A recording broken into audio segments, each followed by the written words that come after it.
come far away. Finding dreams, chasing down these visions, comments, called dreams in the sky of life.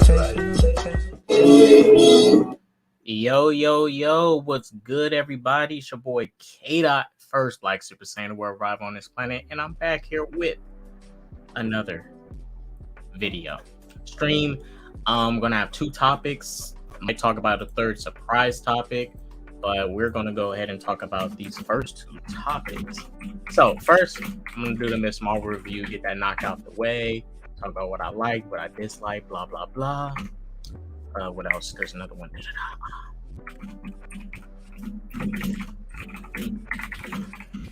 The music is too loud for you guys. Let me know. Let me get Hanzo in here. We're going to talk about Miss Marvel. Yo, what up, K-Dots, my brother? What's good, Hanzo? Yo, I want to say I seen the video of Campia, and your face is priceless in that video. When you're like, that's not Campia. It's so. I didn't want to believe, bro. I didn't want to believe it. I was like, that is not John Campia, because most time it be, you know, troll. Yeah. So it's like that is not John Campia. But you know, when I opened up, because you can't see it in StreamYard, when you open up YouTube, you can see the check to confirm the YouTuber. So once I saw the check, I was like, yeah, it's John Campia. Okay. I didn't want to fanboy out and stuff. I'm just glad he popped up, showed some love. Huge respect, you know. Still got to keep the show going, but huge respect to John Campia for showing some love, popping up. You know, shouts out. Yeah, I say respect to that too, because you figure he'd probably watch some of, you know, YouTubers, but I figured bigger ones, you know. But the fact that he was actually checking out a lot of these smaller channels, I was like, that's cool. That's pretty cool. Yeah, even did a video on it, you know, and like. There may be some people, you know, some people want to say like, oh, you know, he just did that because he's trying to, you know, get some kudos points, whatever. But I don't care. He popped up, came by the stream and said, what's up? You know, I don't care about the reason for it. He was just watching and popped up, put a comment. I mean, he donated to some people, donated to MSK, donated on somebody else's stream. Point Extra Lounge, donated on his stream. Yeah. Pretty good. Yeah, it shows some love. Most YouTubers in general don't do that. They don't like come by. They'll be watching, but it'll be live. You know, you'll be live. They won't say what's up and stuff. You might be talking about a topic that they like. They don't really say nothing. They don't have to. But he took time out of his day to say something at least. Facts. It's cool. So before we start, this Resident Evil show's pretty good, man. I'm gonna start watching tonight, especially when I'm at work. The main reason I haven't been excited for it, because you know we had them. Not saying a huge fan of the Resident Evil games, but pretty much all the live action adaptations have not been done well. Garbage, absolutely, 100%. Bad, and you know it's been over 5 that have been done repeatedly bad, and I'm like, shit. So I'm gonna watch it. You know, I do not know what to expect.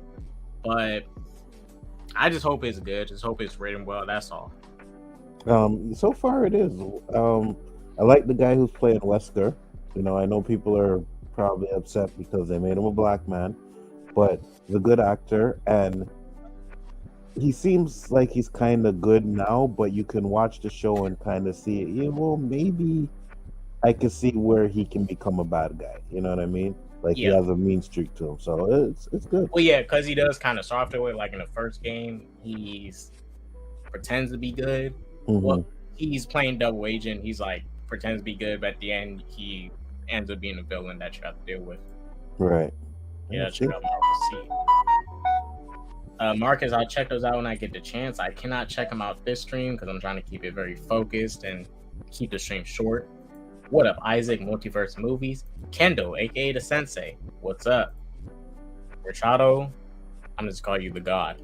The only part I liked about the finale was Kamala saying and Bacon. We're about to talk about that very soon. What's up, Superboy? Moses, Kimani. How's everybody doing? So honestly, you're fully caught up on everything with the show, right? Yeah. We're gonna talk about the big thing. We can talk about the review too, but I have other topic specifically for that. Oh my god! But Miss Marvel was finally over. We had 6 episodes. I'll say this: the first 3 episodes to me was good. 4 and 5 was definitely the weakest. The finale was at least slightly better than 4 and 5, but 4 and 5 really didn't help. I agree with you. I didn't even really think the first 3 episodes were that good either. I was kind of bored with the show. Like I didn't hate it, but I was like, eh. I thought the last episode was good. A lot of people saying they didn't like it. I was like, yeah, I think it's pretty good. I liked it. I enjoyed it. Yeah, the only thing for me with the finale was that the action was just weak.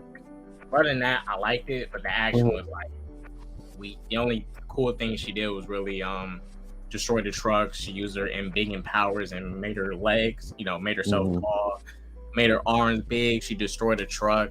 And even when she did that, she didn't really do much. That's why I kind of wish, not that there was this is what I thought they was going to do, and I'm kind of glad they didn't go full force with it. I thought they was about to make that Cameron dude basically fight her at the end. Yeah, so did I. Just be the evil opposite. They almost was kind of setting it up when he was attacking the people, and then Kamala stopped him from trying to hurt the people.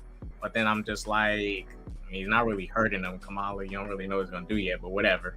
Because their power is the same thing, so I didn't see what him attacking would do worse than Kamala, because she was already using her powers to harm them, which is the same. So I'm like, you're technically both harming them, but whatever. But yeah, they didn't go full force with it. They didn't set it up. He's now off to Pakistan. He's gonna be hiding with the red daggers and whatever. Maybe he might be a villain later, but at least he wasn't a villain in this episode, which is good. I agree. They did what I expected. They just set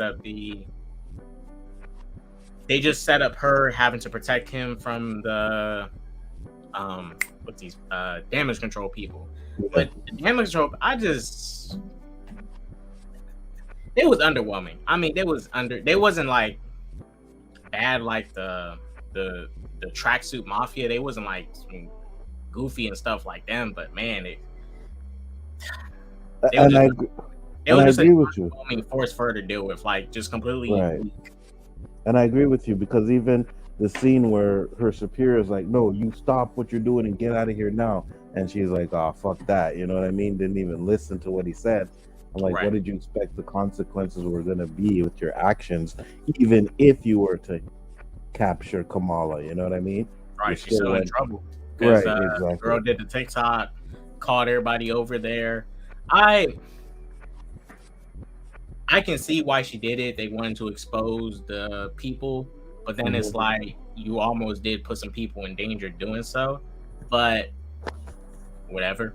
I mean, it was kind of cool having the community come together for her.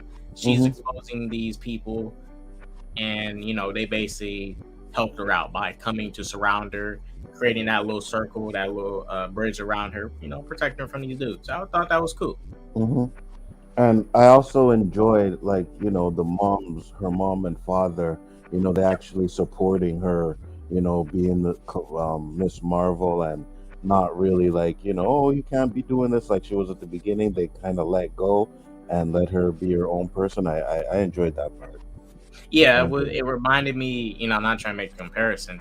I'm not trying to say one is better than the other, but this is very similar to Stargirl. They both have parents, very supportive. They support everything they do. There's probably a little bit of disagreement on if they should be doing this, but at the end of the day, they fully support it, and they're backing up their daughter with what they're doing. Mom made her a suit. Dad gave her gave a little pep talk. Brother came and supported her. It's a cool family that's looking out for their daughter. Now, I have a feeling later in MCU, they probably gonna be like, hey, we gotta make her lose something. Might kill one of her parents in the future. I don't know.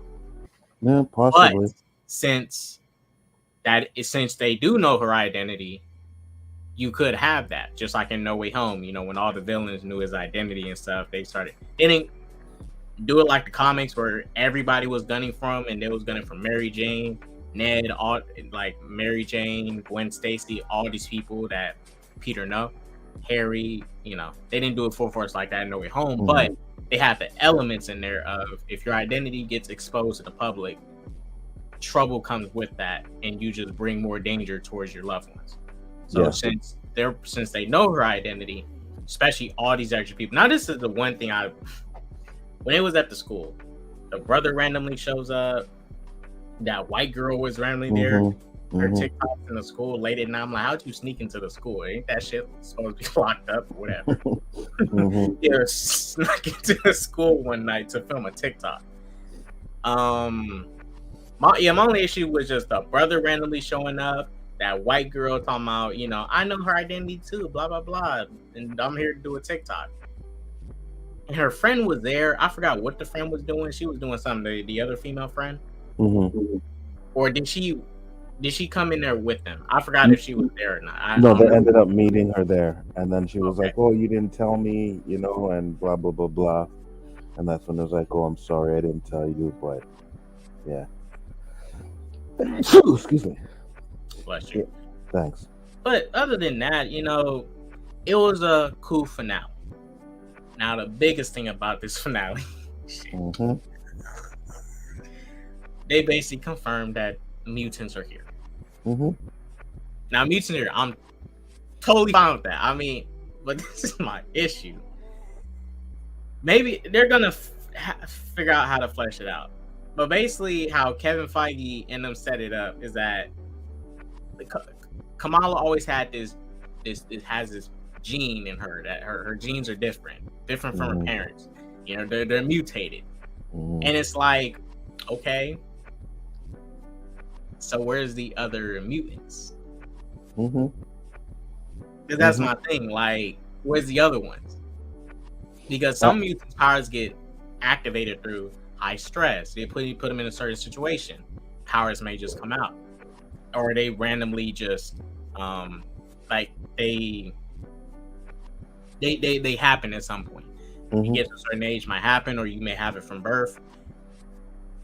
Now, if they're gonna do it to where they need to come in contact with something like that bangle or whatever, or some type of energy to be able to do that, I'm like, how are you gonna do all of this if that's the case?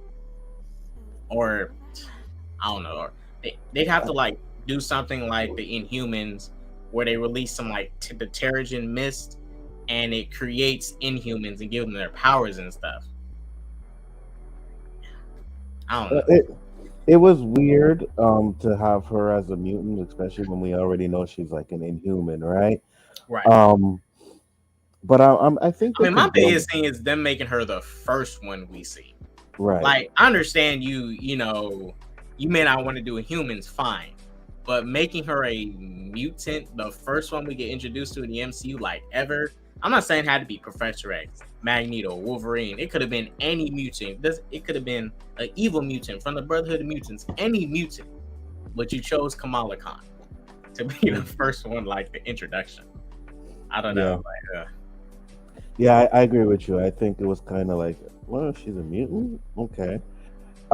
They can work on the gene, though, right? Because now we know that there's people have mutated genes. The way they set it up, it seems like it's always been there. And Kamala's also part clandestine, because that can mean something to it with whatever the Jinn people. She's part Jinn and stuff. So, wait a minute. That girl Aisha is their grandmother, is their great grandmother. So, aren't they? Well, not the dad, but the mom. Isn't she technically genetically enhanced too? Well, the guy said that the parents didn't have the mutant gene, right? And which in some cases, is biology, depending on some people. I may get, for example, I may inherit. Let's say my dad has diabetes, right? I might inherit it, but let's say my brother may not inherit something like that. So it could be something like that, but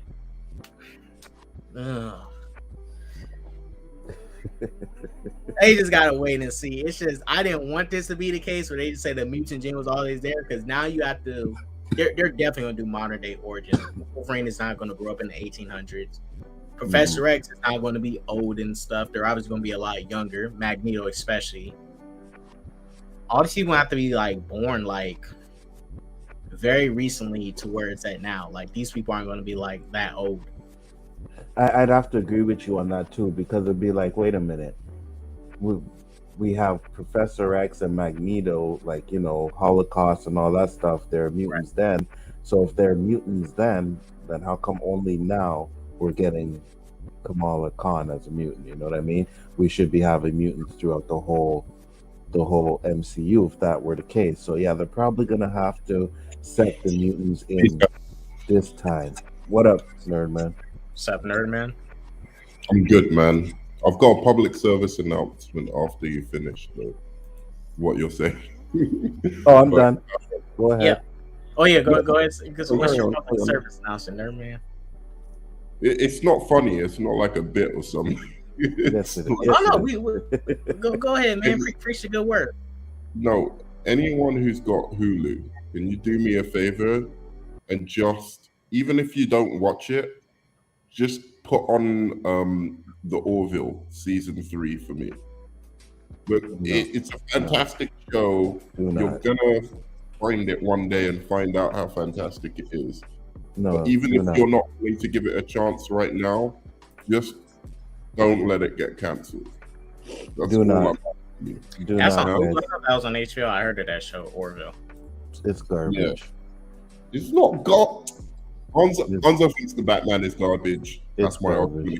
He said. So I can say this. I can say I've seen the first episode of season 3. RJ, if you want a link, let me know. I seen the first episode of season 3 and it was okay, but season 1 is absolute garbage. Absolute garbage. Okay, yeah. Fine. I'll give you season 1. It's not absolute garbage. It's not the best season. Yeah, it's got better and better as it's gone on. Definitely.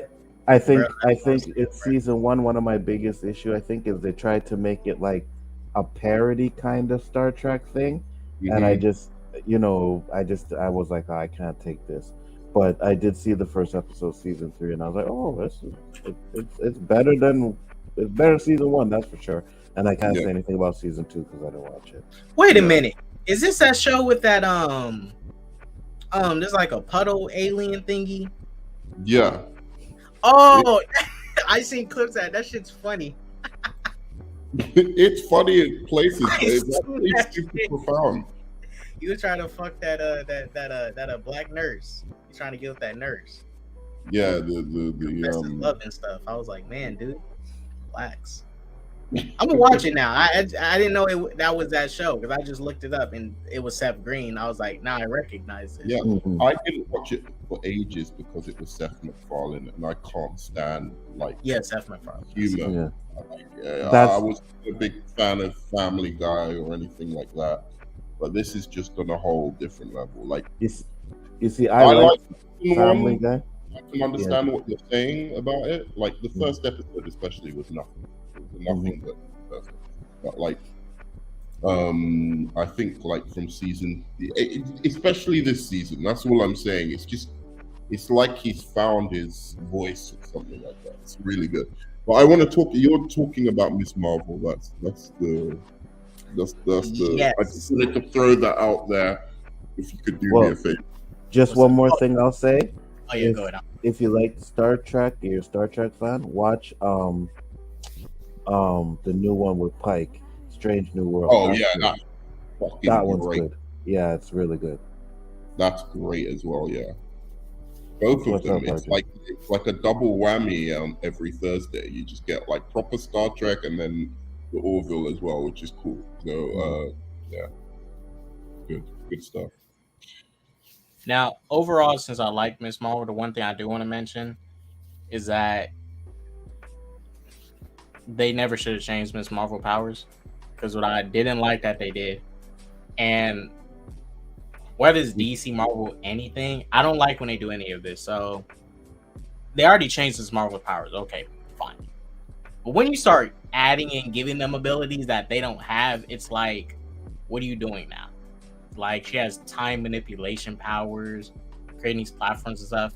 It's like if you take Superman and you give him Dr. Manhattan abilities, like he can literally obliterate your atoms, scatter you into matter and shit, use telekinesis to form stuff with his, like, when you start adding shit that's not supposed to be there, you're doing a little bit too much now.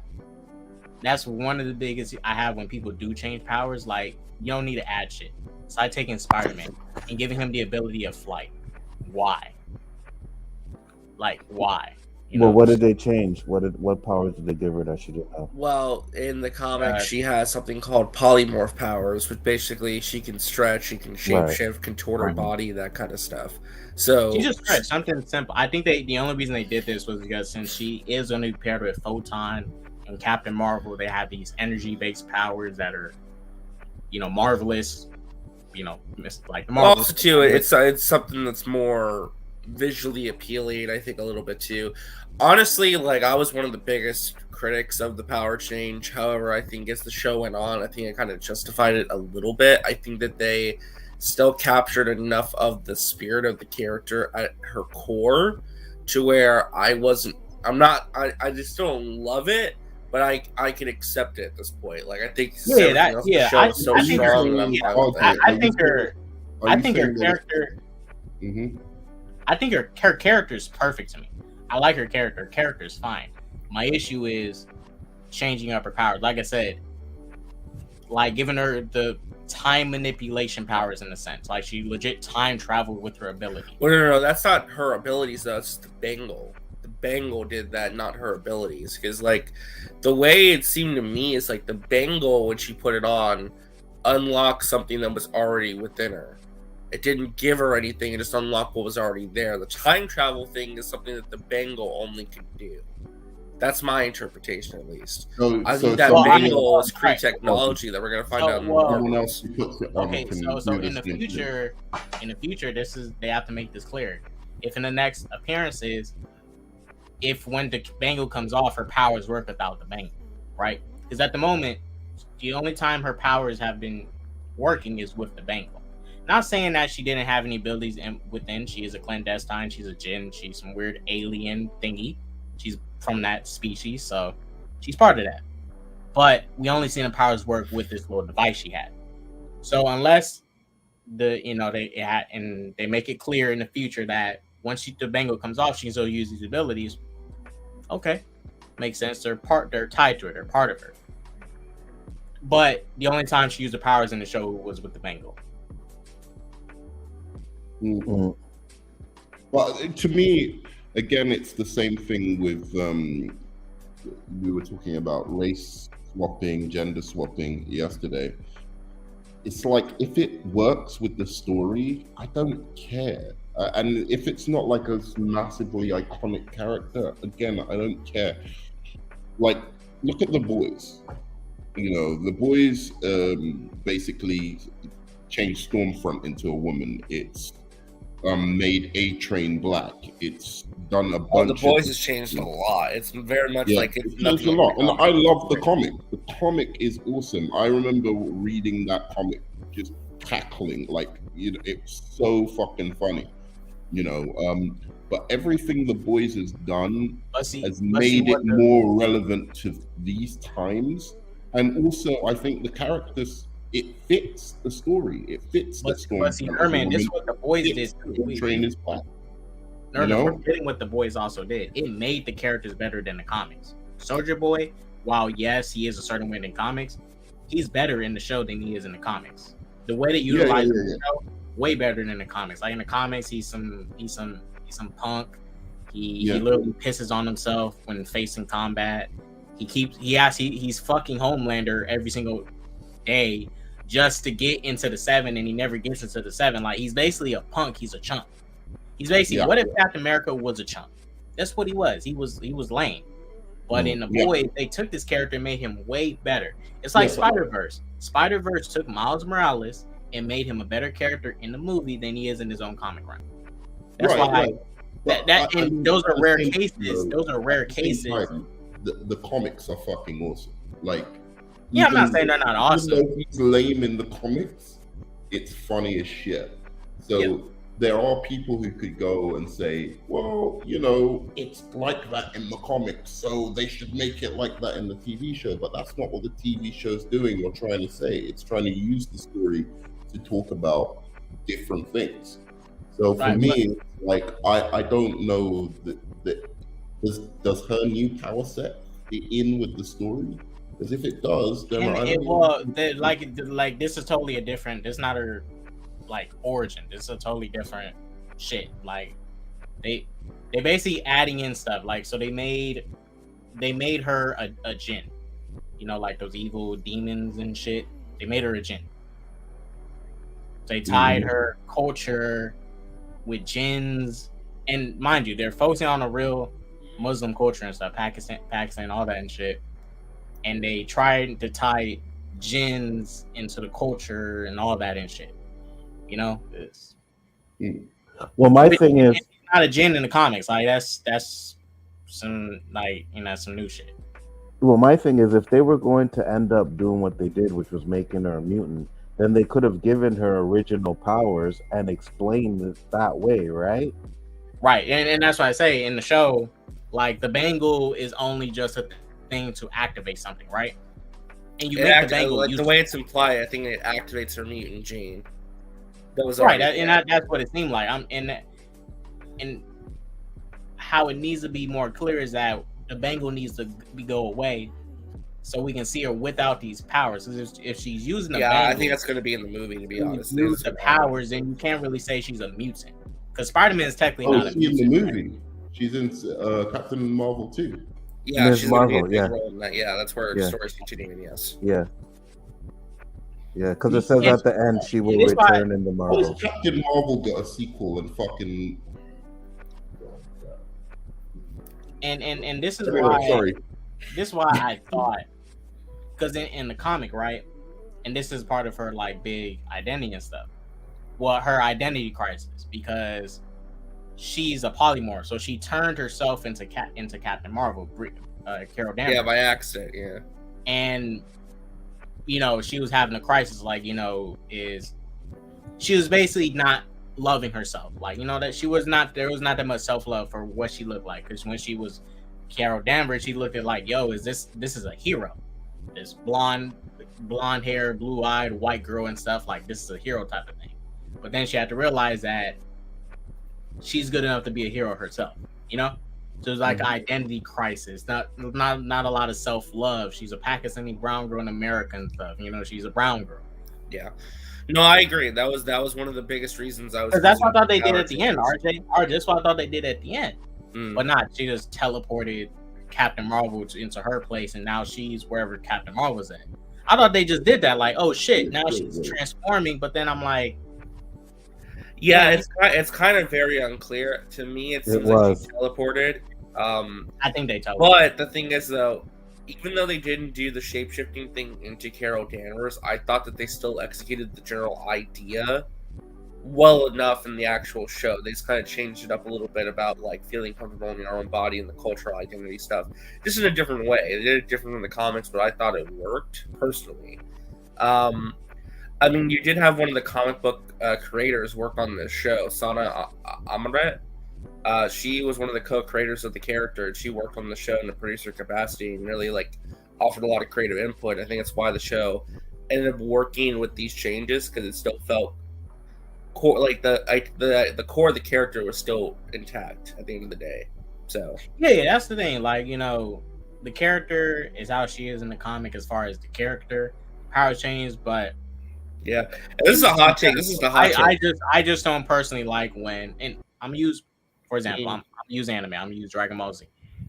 Goku has his set of skills, and Vegeta has his set of skills. I don't want to see Goku taking Vegeta's skills. Let's say you put Goku in live action. You did a perfect Dragon Ball live action movie and give him Vegeta's powers. That's not cool. Like, give him the abilities he has, but what you need to make great is the character. Keep the abilities as is, because their abilities are created that way for a reason. Spider-Man can only swing webs. He cannot shoot webs organically. They're mechanical, so he has some of his limitations and stuff. These powers are there for a reason. But yeah, go ahead, RJ. I'm sorry. No, I'm just reading an article actually. This just got posted. They're saying that there was going to be more stuff with the clandestines, but it kind of got lost in with the COVID during production. It's an interview with Variety saying that due to changes necessary thanks to COVID, the writer pointed out that audiences did get to miss out a lot on some of the parallels between the two different kinds of families and some of the character development we had intended for the clandestines. No, I would say that a lot is missing. There are like essays he's written about the clandestines, the Nord Dimension, the Red Daggers, and about how it's all connected to everything else. There are huge swaths of character arcs that for the purpose of being able to make this in the time that we had with the situation that changed due to COVID. I think we did miss out on some of the parallels. I think we missed out on some of the character development for the clandestines. I wish we could have shown you more of what we had. Yeah, because honestly, they was weak villains. And this is the interesting part. It ties into this. It's worth saying that they aren't Jinn.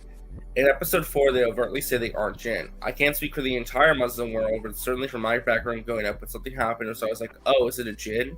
If someone's behaving weirdly, it kind of allowed it to be in the work of the Jinn. Certainly in Pakistan, this is how we would talk about something that's supernatural beyond our understanding. It's how it's been for generations. So she did say that Kamala is not a Jinn. None of them were Jinn. The Jinn was just kind of like something like a cultural thing, like a moniker given to them. They're not actually like. So basically, it's using like it was kind of using another term that was culturally, yeah, they understood culturally. Try to explain what they are. Yeah. Okay.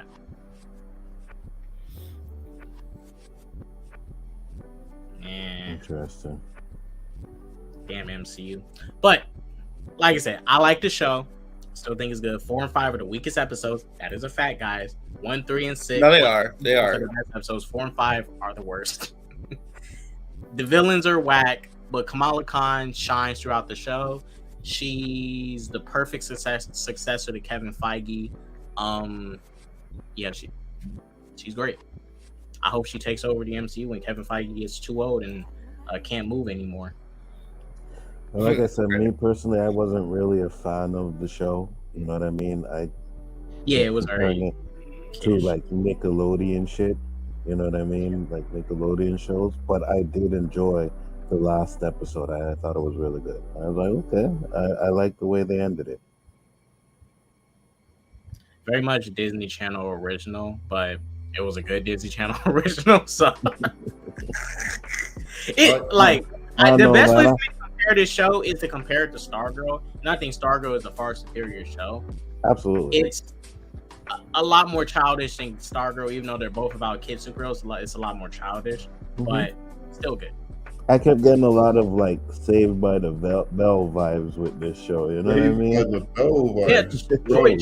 Choice of soundtrack and music and stuff. It was cool. It was doing that thing Jordan Peele likes to do. He likes to remix like the old school, hip hop songs and shit. I mean, I really like this. I think this is probably I think in terms of like the finale, it's like the best finale since Loki and WandaVision for me at least.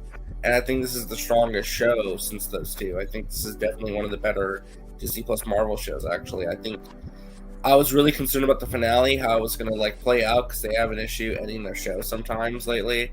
And this was a really solid, really good finale. I think it ended the show on a high note, and it did what it needed to do. It wrapped up the story in a satisfying way. It answered some questions, but also left doors open for the movie. And now I'm in a position where I'm really excited for the Marvels now because I want to see what happens next and how the story continues and what's going on exactly. So I think it did its job, and I think it succeeded where it needed to. You know, my friends in this, I told you before, an old friend of mine from drama class is in. Oh yeah, you said she was in the show. Zoe Ashton. Apparently, she's the villain. Tom Hiddleston's girlfriend. Fucking oh wow, crazy. That's crazy. I was literally in class with her. Wow. Wait, the villain in Miss Marvel? No, in the Marvels, Zoe Ashton. Oh, the villain in that upcoming movie. Yeah. See, there's other stories I could tell you. There's other stories I could tell you, but I'll tell you off screen. This thing right, Nerdman. You and your friends moving smart. We've got to put our own inside these Marvel movies so we can improve them and make them better. Fix them. No. To destroy them internally. No. Destroy them internally, but also to help help them out a little bit, No. give them something. No, they know where the good quality is, and that's why they ain't running to DC. It's okay, bro. No. They're going where the money is, and not where the quality is. Money, Right. quality, Quality and artistry, they would actually go to DC. Would you rather do a movie for the #1 franchise or the #2 franchise? Number Wait a 2, second. at least the number 2, they Oh, got more stop integrity. it. They got more Stop it. integrity. How smug he is. It's Oh, art. stop it. He the smug in his RJ, the number 2. The way he said it and shit. I was actually gonna say number 3, right? Because I told you, these MCU has the devil's luck on its side, bro. That's it. Yeah. Hey, guess what though? Next Disney Plus show, She-Hulk, oh god, Trash. next month. Oh no, I think She-Hulk's gonna surprise a lot of I think it's gonna Of course be. it is. It's can't just believe I'm you excited. I'm can excited watch for She-Hulk this for show. different reasons, but that 6-episode format, that shit gotta change. Oh, it's not. It's gonna be 9 episodes. By the way, 9 episodes. Kayla, you put another raunchy picture up on Twitter for some weird reason. Is that The Rock in this Yes. picture? This is the It's on his $2 show, Black Adam. The Ballers. It's from his show, The Ballers. And that's him. Yep. Wow. Okay. Didn't know that. I forgot which. I think the female actor he's fucking is the one from The Boys who played Stillwell. I think that's her. I could be wrong, but I think that's her. The actor who Played plays Stillwell Stillwell. Who the fuck was Stillwell? in the first season of The Boys. the Oh, lady. Elizabeth Shue? Yeah, I think that's her. Oh, really? He's banging I her think like it that? looks like her. It looks like her. Jay. Well, look, let me get into the real. So, segueing into this next part, we kind of started talking about it. How do you guys feel about Kamala Khan being the first? Now, look, we're going off of the two things. The word mutated. Captain Marvel showed it. If you get close enough to a explosion of an Infinity Stone, you get powers. So. But Kamala Wait, Khan, I mean, so she's the first mutant, and what does that mean? All the mutants are going to come from her or spring from her? No, it means like now the mutant gene's on the board, and this is going to be like organically happening in the MCU. It's not going to be like some multiverse thing or they cross over. It's like there actually is a mutant gene that exists in the MCU now. I just think it's all silly. They're going to ruin the X-Men. I'm glad you're so fucking happy and excited about this, but they're going to ruin the X-Men. I just think personally, this was not the best way to. I don't think this was the way to do it, because then you create more questions, and you create more questions. And this is what I'm taking away from it, because I talked about it with Anzo earlier. Wolverine's about to get a modern day origin. He's not going to grow up in the 1800s. He's about to be like probably. I don't even think he's going to be an old dude. He's probably like maybe 20s, a teenager. I don't know. He's going to be young. Yeah, but Professor X is about to be young. Magneto's about to be very young. Unless now if they're taking X-Men from a different universe and putting them over here, makes more sense, because then you can establish X-Men in a different universe at their certain ages and bring them over, merge universes. Look, but the way they're doing it, they're really setting up that the mutant are they gene going to is be always discriminated here. against? Are they going to be discriminated against in the MCU universe? That's what I want to know, because I don't see how. They kind of tried to. Okay, What so do you in the make- finale, they kind of tried to play with it. I don't think this part of the finale worked. So Cameron, the not villain but person I had to save, had a moment where he has the same powers as Kamala, and he can't control his powers. He's almost getting ready to kill people, and he's telling Kamala, they won't accept us. But I'm like, they accept Hulk. Well, it's more so about like because well, it's a little different because one, they're teenagers, plus two, I think it's meant to speak more for the fact that they're also brown skinned Muslims who have these powers that are dangerous and like all that, and like damage control is kind of cracking down the superhero stuff too. So I think I understood that line kind of meant multiple different things. You know, kind of had like a double meaning in a way. I'd say, And And I was gonna say maybe to explain, like you saying, they could probably still make Wolverine an older man, but maybe his mutant gene doesn't kick in until he's older, right? So maybe they could have it where some of these mutant genes don't, like usually they kick in when they're young, right? But maybe now they have it where they'll kick in at certain ages. You know, maybe Professor X will be an old man, he'll get crippled, and his mutant gene will kick in because he loses the ability of his legs or some crap like that. You know, there's a few explanations they can explain how it's they get their it's just powers that now. they about to make these dudes like modern day. They're not gonna have, because the thing with the X-Men is that most of these, because you have Apocalypse, which is like kind of technically your first mutant, yeah. right? And then there's been mutants for so many years, thousands of years, just living through life and stuff. Yeah. And there's like almost an experience with it. When you make it so recent now, yes, they're about to be the new species that could be discriminated against, but you see that will also make it a little bit more easier for them to explain the discrimination, because now you're getting people who look like Mystique and Nightcrawler and stuff like that, you know, and realizing that, hey, there's a gene out there that is changing people to look like this, so you can actually give them a reason to discriminate against them. So I can see them finding ways not around all it. mutants look like that, though. No, I know that, but Look like normal, so I know that, but what I'm saying is, when wait you a get minute. If Anzo, if Yeah. there's any man that sees a Mystique and calls that ugly, that look, I ain't trying to be no asshole or nothing, but you ain't no man if you gonna sit here and tell me you ain't finna get with no Mystique. Now, I'm not saying, you know, if you don't give a Mystique, you know, you're whack or whatever, but if you're gonna call Mystique ugly, if anyone sees a Mystique and calls her ugly, ooh, man, I'm about to, ooh, I'm about to. So you know, K-Dot likes blue people. I get it. All right. Look, if a real mutant exists and they look like Mystique, I'm going for it. I don't care. K-Dot's like those Avatar people. It's those blue people, I hope she turned on into fucking Onzo while she's banging. Can you imagine they make Mystique a scroll? By the way, I want her to turn into like a big man, just like a massive man while she's fucking. Oh god. So Like, you be into fucking who? she's got K-Dot? a tail, you know. You know she's got a blue tail as well. You're talking to me or talking to your son? Like your 'Cause- girlfriend always walking around naked. Yeah, real In quick. front of other dude.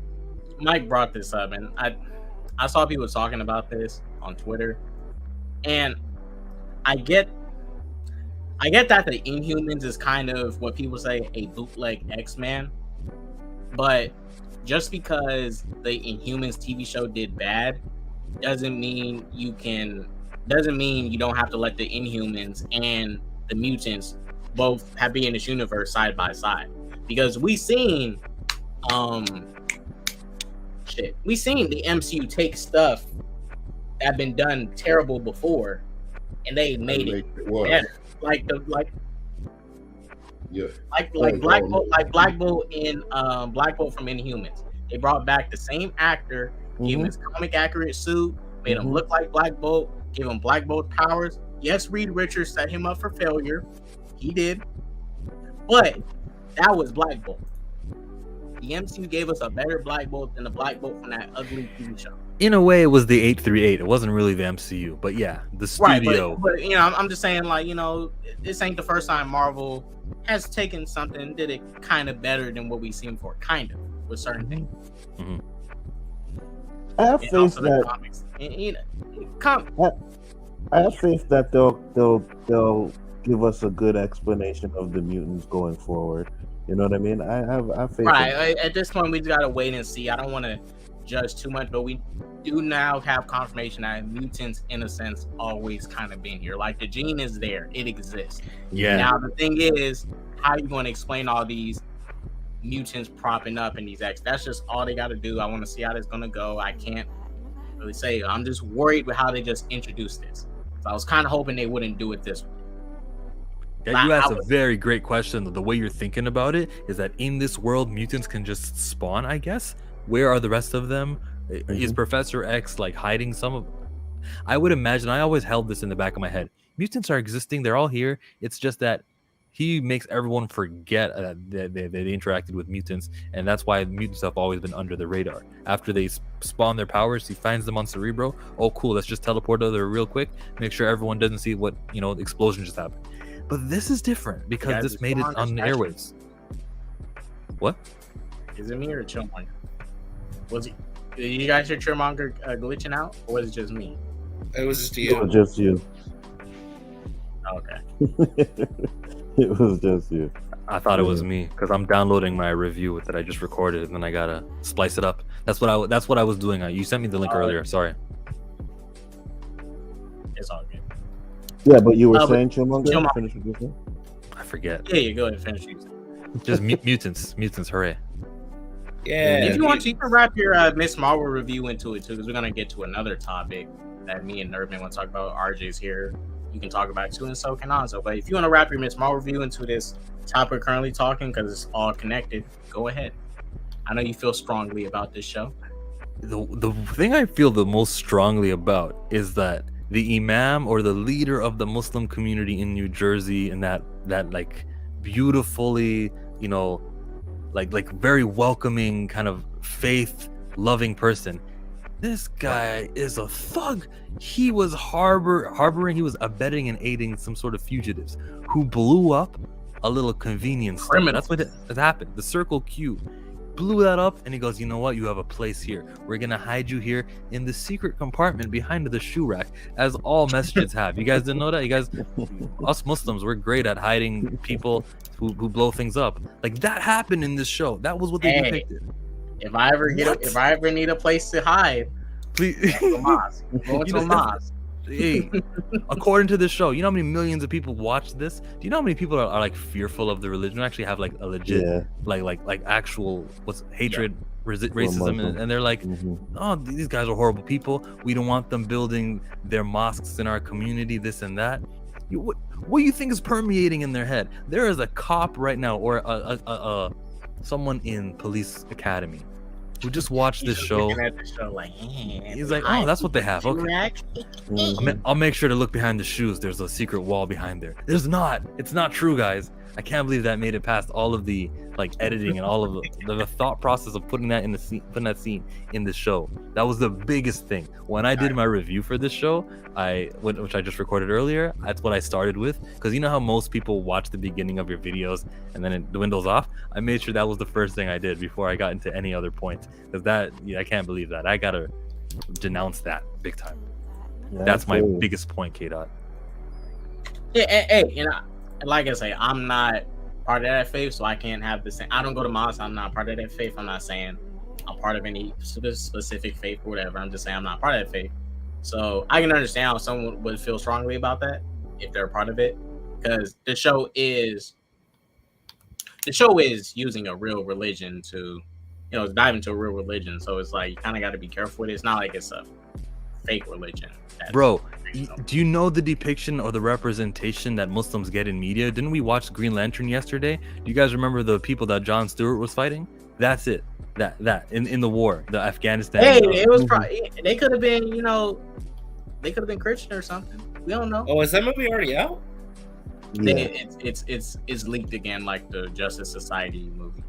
But it comes out next week. Like you could buy it Disney. I'm gonna buy it. It's good. If you're I'll just say this: if you're a Hal Jordan fan, I mean, good luck. But other than that, I still think it's a good movie. I think it's the third best new DCAU movie. I think it's better than Batman Long Halloween, Part 1 and 2. Oh, it definitely is. I thought that was super overrated. But did people even like that? I'm not even sure they did like it. People, for the most part, did like that. Yes. That was like. What's up, guys? I have a problem. I have a bone to pick with Chill, because for the entire 6 episodes of this show, I've heard him ranting and raving about Kamala, about now the mosque and all that stuff, and not once has he said what has been the most egregious thing about this entire series is the fact that they made damage control a Shield-esque type outfit, because essentially Damage Control is basically the janitors of the MCU. All they do is they come wherever there's like death and destruction and whatever else and clean up. That's it. They don't have these little drones that they send like all their soldiers after and all these cops to go pick up kids or whatever. They are the janitors, and nobody has called this out. Everybody's so concerned about, oh, her powers aren't the same and she's not an inhuman and blah blah blah. I'll say this: you are correct, because I noticed that. I'm not saying I called it out. I'm saying I noticed that, because I was wondering why they was police in a sense, like Shield. Yes. They are janitors. They legit clean up shit. They just clean up. They in fact, didn't DC they clean it up with didn't DC have a show that did something like that where it was like they it got canceled after like a couple episodes? Yes, right. So but nobody had a problem with Damage Control being used this way. I mean, I understand Shield might not be is non-existent or whatever, and I mean, like throw in Rock On, do something else with Osborn. I mean, there could have been so many, but they use Damage Control. Really? I'll be fair, I don't think that many. I know about Damage Control, but I don't think a lot of general people know about Damage Control from the comics. Like, Damage Control also probably like again evolved. I mean, again, the first time we saw Damage Control was in Spider-Man: Homecoming. Right. Tony Stark and creating the Department of Damage Control. So I mean, but it is kind of weird. It is kind of weird. Damage Control did get Tony's tech, and now like let's say Sword. Well, yeah, that was interesting actually. They got access to Mysterio drones. Yeah. They're the ones who got access to Mysterio drones, so that was interesting. And also, I did point this out in the comments though, but actively around 2014, 2015, right around there, Marvel was intentionally trying to bury the X-Men because Fox at that time still owned them and they weren't making money off of it. So they're like, hey, we got our bootleg X-Men over here. Let's prop them up and make them a thing. Kind of like what Brian Michael Bendis likes to do with characters, where he'll shove them down your throat until you have no choice but to like say, okay, Mercy, I like Squirrel Girl. I like Luke Cage, whatever. Just stop propping them up in every freaking issue. And that's what they did with the Inhumans. So it wouldn't surprise me to see that, if Kamala was originally intended to be a mutant, like a better mutant than the ones that Showmonger likes from the Grant Morrison era. Oh, you don't like Dust, and you don't like Quentin Quire? Oh, he's on top of my list. Yeah, no, he's one of the best. Didn't you watch the Deadpool movie? It had Negasonic Teenage Warhead. Yeah, no, like I think it was Ricardo said, like they're like the C and D-listers. If you're going for diversity and you want to have a multicultural mutant, you can do maybe not C-listers but B-listers, because Storm is from a different place than white folks. You got Thunderbird or Warpath. You got Forge is another one. I'm just naming characters from the X-Men who don't happen to be white but are like high prominent. The X-Men are good for that. Yeah, no, definitely. But they and as you have also pointed out too in the past, they really don't do anything with them. Like there's no need to race bend any X-Men. Definitely, there's no need to ever race bend. But yes, ever race bend. That's what I'm saying. Like, well, I don't think that those aren't race bend. Those are legitimate. Rather than bring Sync or Sync or M, I've never understood why they didn't do a Generation X. They did do a TV show that was just trash. Yeah. An animated thing or something like that. That was the 90s. Like, it would be like to the X-Men what Young Justice is to Justice League. So I never understood that. Well, you know what? I would take any of those characters that you guys have mentioned if they get rid of Gambit. If they get rid of Gambit, then prop all of those characters up. Okay. Why would you get rid of Gambit? You're crazy. Gambit's tight, bro. Stop it. Is it because you've got your secret? You guys, the '90s animated series, they have in love with a cartoon. Dude, you're in love with a cartoon. If listen, jealous that he was getting on with. You know what? Customers have said that to me, and if that were the case, then I would hate Magneto too, and I don't, because she hooked up with Magneto in the Savage Land. It's not a case of who was doing her. It's a case of him being the worst character ever created in the history of characters. Oh my god! Why? Chill. Stop it. He's just lame. I can't. There's no other. Like, his power set is lame. He's lame. Like, it's just His power set is tight. What are you talking about? stop it. First of all, He kinetically charges playing he cards. charges Seriously, objects, stop. yeah.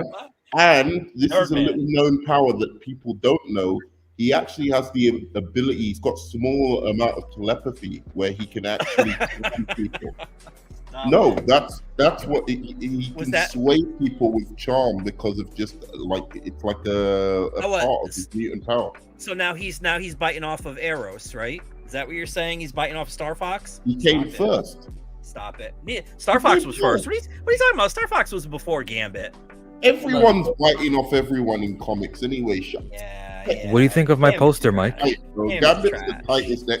I always hated all these.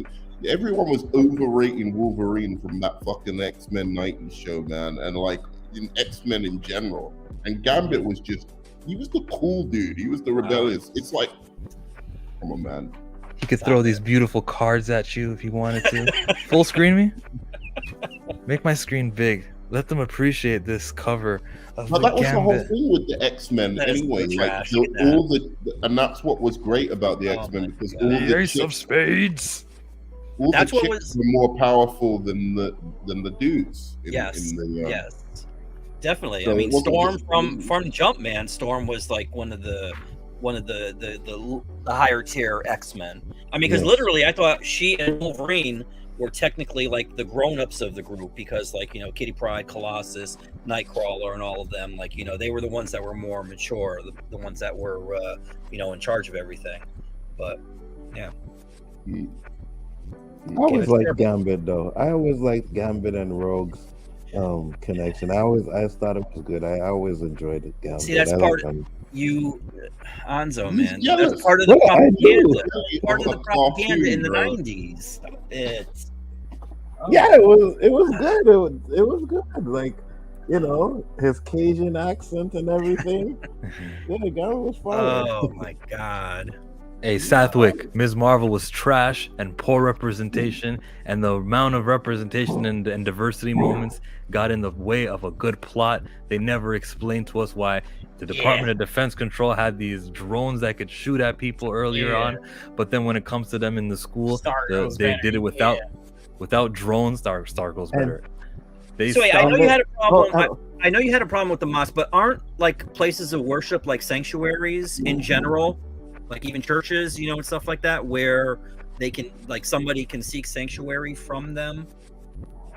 I mean, it just depends. It really depends. All right, let's say for Christians and stuff. I'll use Christians for example. It really depends on a pastor. Let's say, for example, a thief was coming through and he just robbed a bank. A pastor might say, all right, here you can hide. And let's say the police come through. Hey, you guys have hiding places in the church, though? Or are there like little underground things or behind the wall? I mean, it just depends how big your church is. But then he would talk to him and say, hey, you know, re-examine your life, what you're doing wrong, your life choices and stuff like that, and maybe try to convince him to turn himself in. Bro, if the whole show, though, and this is different from what you were telling me, but if the whole show they're trying to say, man, they're just under some unnecessary surveillance. These Muslims got it bad, and then you show me exactly reasons why they lied straight up to the cops, to the Agent Deaver, lied to her, and then hey, make sure you turn her right over here. You don't want to be on that street. Wear a disguise. What? Is this not your first time? Hey, I guess you know how to keep a fugitive hidden. No, like that was crazy. It was nuts. I'm glad Arkham agrees with me. I'm so glad there's somebody else out there, man. There's one more thing that I didn't like about that school thing too, right? Because they had their guns, and their guns were set to stun, I guess. But when those blasts hit a wall, it put a big damn hole in the wall. Like it knocked the chunks off of the wall. And I'm like, that's stun? You know what I mean? Like, there was even a scene in white girl got smacked by it. She just got up walking. I'm like, right. In the gym where Naki was riding on her bike, and like two sides shot at each other and took each other out. Like, all right, so are they dead or not? Like, what's going on here? There was a lot of moments where they would shoot at them, they would shoot at the good guys, and then there's other times where it's just like, oh, we're pointing our guns at you. When they were shooting those softballs out of the machine, it wasn't, oh, we're gonna shoot at you. Like, think of everything the Department of Defense have been, Department of Cleanup. What are they called? Damage Control. Department of Damage Control.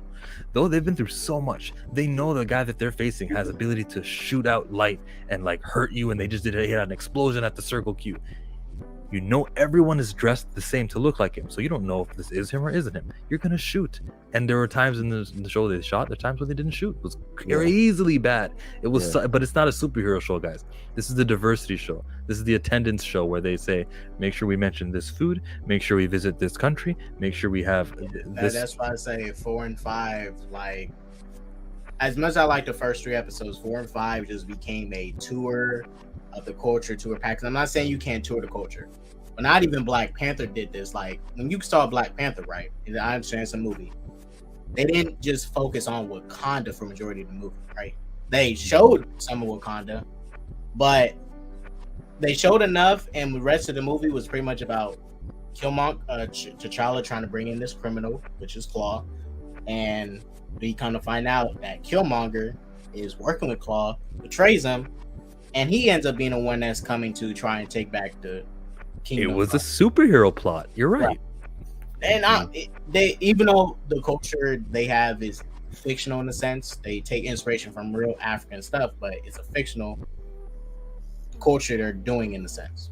But they didn't focus on it. Like, the whole movie wasn't about Wakanda. It wasn't about, hey, let's walk through Wakanda. Let's see Wakandan food, Wakandan sandals, Wakandan tattoos. I mean, they showed it, but glimpses. They got that stuff out the way quick, like kept it pushing.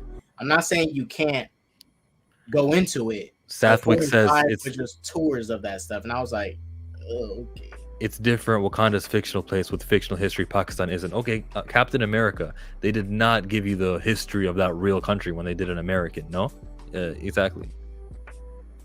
Yeah, but you're taking something that people should, quote unquote, should know in American history. So this is something they're familiar with. This is something that people aren't, like me. I didn't know half the shit that was going on there. Neither did I. This is not the format for that. You want to make people humanize with this South Asian character, make her have the best show ever. I want people to leave this with Ms. Marvel. Kamala Khan had the best Disney Plus show, better than Falcon, better than Wanda, and all them guys. But see, there's people out there that think she did, though. Like this, there's a lot of people that think this is one of the best season finales that any of the shows have had. Watch my review. Fair, I do want to mention something else. I liked the finale. I did. Yeah, so did I. Real quick, I do want to mention something. Even Carol, I didn't have a problem with her. She seemed different, even though it was Kamala. Okay. Good. Yeah, you thought, is that what you thought happened? No. Yeah. Marvel.com confirmed that it was teleportation. Yeah, they switched places. Yeah. Okay. I thought, really? I thought she even shit, but they teleport. They're not even gonna really do it. Well, no, because in the comic, when she first gets her power, she turns into Carol. Yeah, that's why it was confusing, but they did confirm they just teleported. Something happened where they. You think reading the comics would help you understand this show, Mike? What's wrong with you? But see, so that makes it even better because Brie Larson, she seemed different in the show. She didn't have I can't describe it. It wasn't. And she had a better hairstyle, better costume. And she wasn't acting like somebody who had amnesia, like the plot of the first Captain Marvel needed her to do. No, it was it was her vibe. There was something about her that was different. She was in there for like 2 seconds, though. Yeah, dude. I'm telling you, dude. She had better hair. I mean, her somebody. Okay. I don't know who it was. Somebody did a review of the show, and they said the exact same thing. And I'm like, I'm glad I wasn't the only one that was thinking that. You haven't heard anything I've said. I've been on mute. I thought you all were responding to me. No, real quick before we get to the next topic, I do want to get ready to end this. Brie Larson was in the show. Yeah, she popped up in the last episode. And she had a better haircut. That's the most you could say about her. Oh, she looked great. She looked great, actually. Yeah, in Marvel, we have these end credit scenes. What they do is they lead to the next thing. DC fans are not used to a future being set up or anything like that. But two things about this finale, and just to show in general. One thing, whoever made the decision, I don't know if it's Kevin, whoever made the decision to release the show at the same time as Obi-Wan, Worst idea ever. Stupid. Worst I idea. agree. Yep. Nonsense. I agree. Like if this was, let's say, a Tony Stark show, Robert Downey Jr., they wouldn't put him next to Obi-Wan. They would have waited. Like let's do. You know, it's just. I'm not saying it's a race thing or whatever, but you're introducing a new character. Give them their chance to shine. That's all. Yeah. And I another agree. thing, I Or saw if you're gonna do it on different days or something. Don't release it. Don't drop it at the same time. Yeah. You know. Because even though Obi-Wan had my issues with it, I was willing to watch that show first more than this Marvel. Legacy, yeah.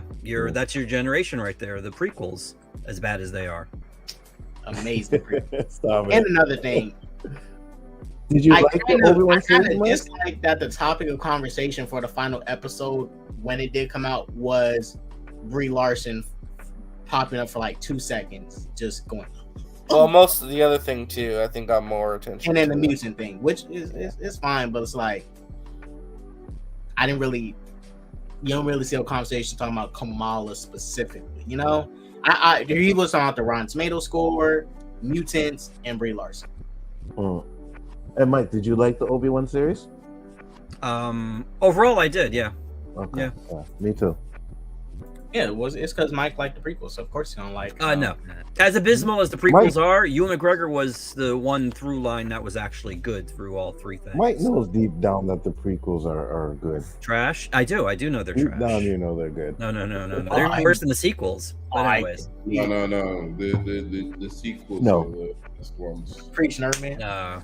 All right, so real quick before we get Oh, next. by the way, this just got revealed. Nia DaCosta was the one who directed the post-credit scene with Brie Larson. Oh, maybe that's why it felt different. The director that post-credit scene. She got paid to direct the post-credit scene. Well, no, because they were on set filming the Marvels, doing reshoots, and it was in New Jersey, so they just filmed it at the same time. So she directed it. How much she get? So paid? if that's the way Brie's gonna look in the Marvels, then that's the best she's looked in any of these movies. So let's go. Oh, real quick, can I mention this one thing? And it's not just a Marvel thing. This is a DC and Marvel thing, specifically superheroes thing. And we know why they do it. Toys. But every single movie, they always got to keep changing the costume. Every single fucking movie.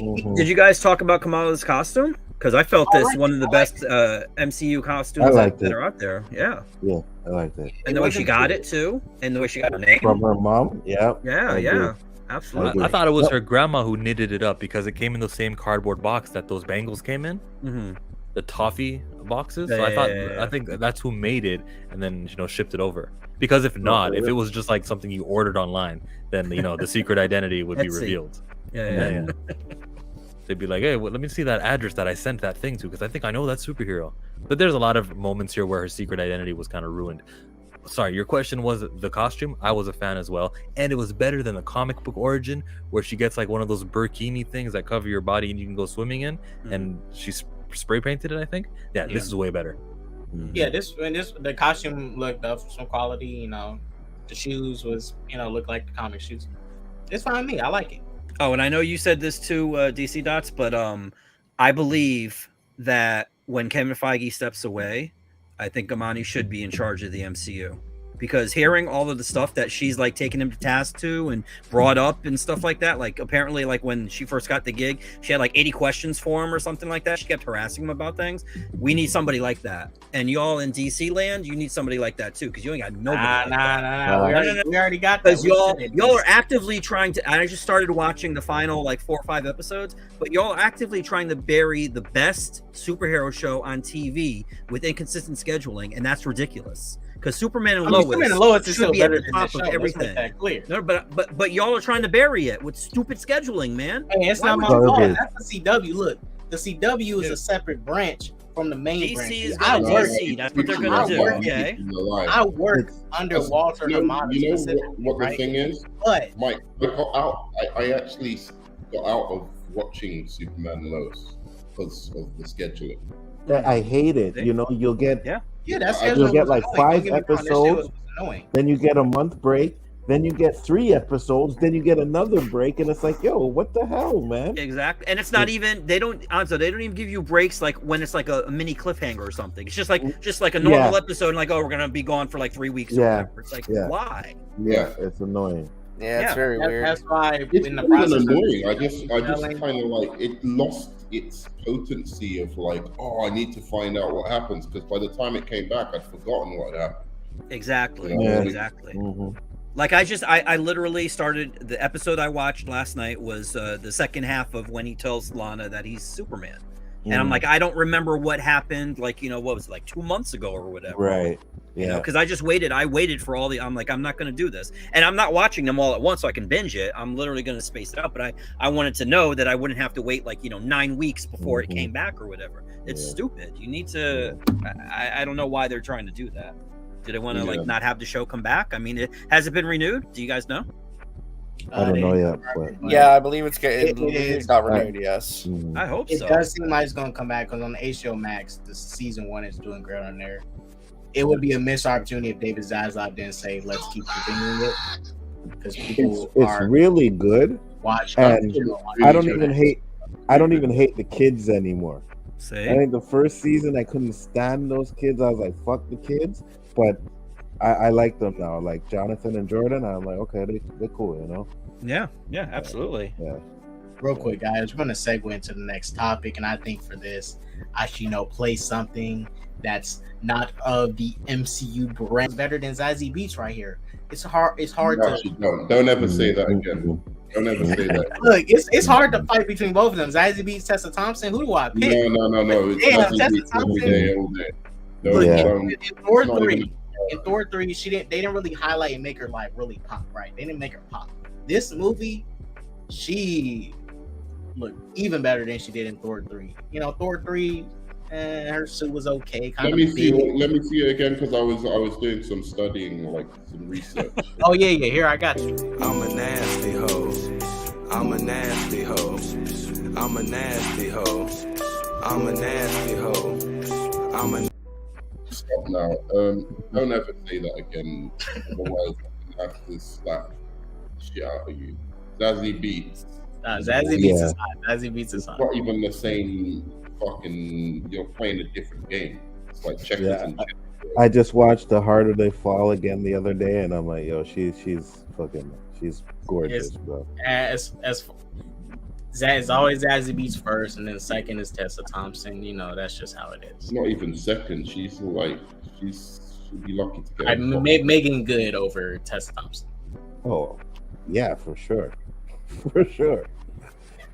Now, you guys, I have a clip right here. Tessa Thompson's like a normal looking chick. She ain't movie star level looking chick. Like, that's a chick that I could just see and just talk to and like fucking. She's not hot. I'm sorry. She was hot in Thor 4. In Thor 3, I can't say that much, but in Thor 4, she was hot. It's like Jennifer, what's her name? From Hunger Games.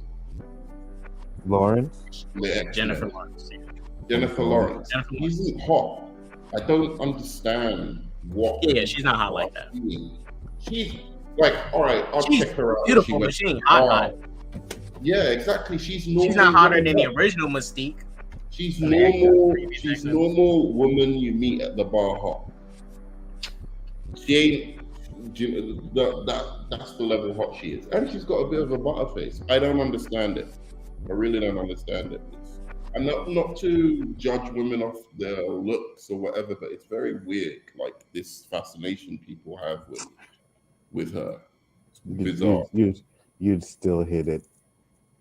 So, of course I would, but that doesn't say if you saw some of the women I'm willing to hit, you've been all rainbows and sunshine, You told us a story that was off stream about somebody who you linked up with, and I'll keep it there. Don't please. I think I know who you're talking about, but don't. Yeah. Oh yeah, of course you would know. You're the one who. Yeah. So, I have some footage here. This footage has been out, but it has resurfaced again. I saw Nerman comment on it, and I commented on it. Some people did. and wanted to talk about it again because I haven't watched this video in a while, like a long time, been years. I couldn't find it. And no, I already got it. I got it up right here. No. I'm saying I couldn't find it for ages because I remember I was having a debate with some Snyder fan, and I was like trying to like find this specific clip. Well, yeah, it's kind of hard to find it. This shit gets like lost. Like this specific clip here, like got lost for a while, but I'm glad it resurfaced. So Zack Snyder, as you guys see below, I said he's preaching. Yeah, man, he's preaching a good word. You know, about to hear him preach. I wanted you guys to hear his preaching, as I call it, in quotations. I should put it in quotations. So this is Zack Snyder explaining the reasons of why he decided to do the amazing idea. Don't spoil it. Just the amazing ideas of his amazing idea. We're gonna hear him break it down. This is the reason, like verbatim, the reason. All right. All right, let's hear it. RJ's excited. Look at him. Because I had no idea you guys were planning on basically killing Superman. Right. When and where did that decision come about? And was it something like talk about when you go to the studio and say, oh, by the way, we're thinking about killing your major character? Yeah, I wanted to do it really. It was pretty early, and Nolan and I had like a long conversation about it. Really great, sort of philosophical conversation about it. And he, you know, he was really cool because he really played an amazing devil's advocate about why not to do it. And then in the end was like, no, you're right. It's better to do it because the version. Look at him trying to blame Nolan. Can you stop right there? Can you stop? Just 1 second. Just 1 second. Well, Mike has obviously, you know, Nolan didn't co-sign that, man. Hold on. Mike has saying, always, like, hey, man, you can do what you want, but you know, good luck. Yeah. Mike has always said that the reason why we got what we got is because of Nolan. Yeah. And I think this video just confirms it.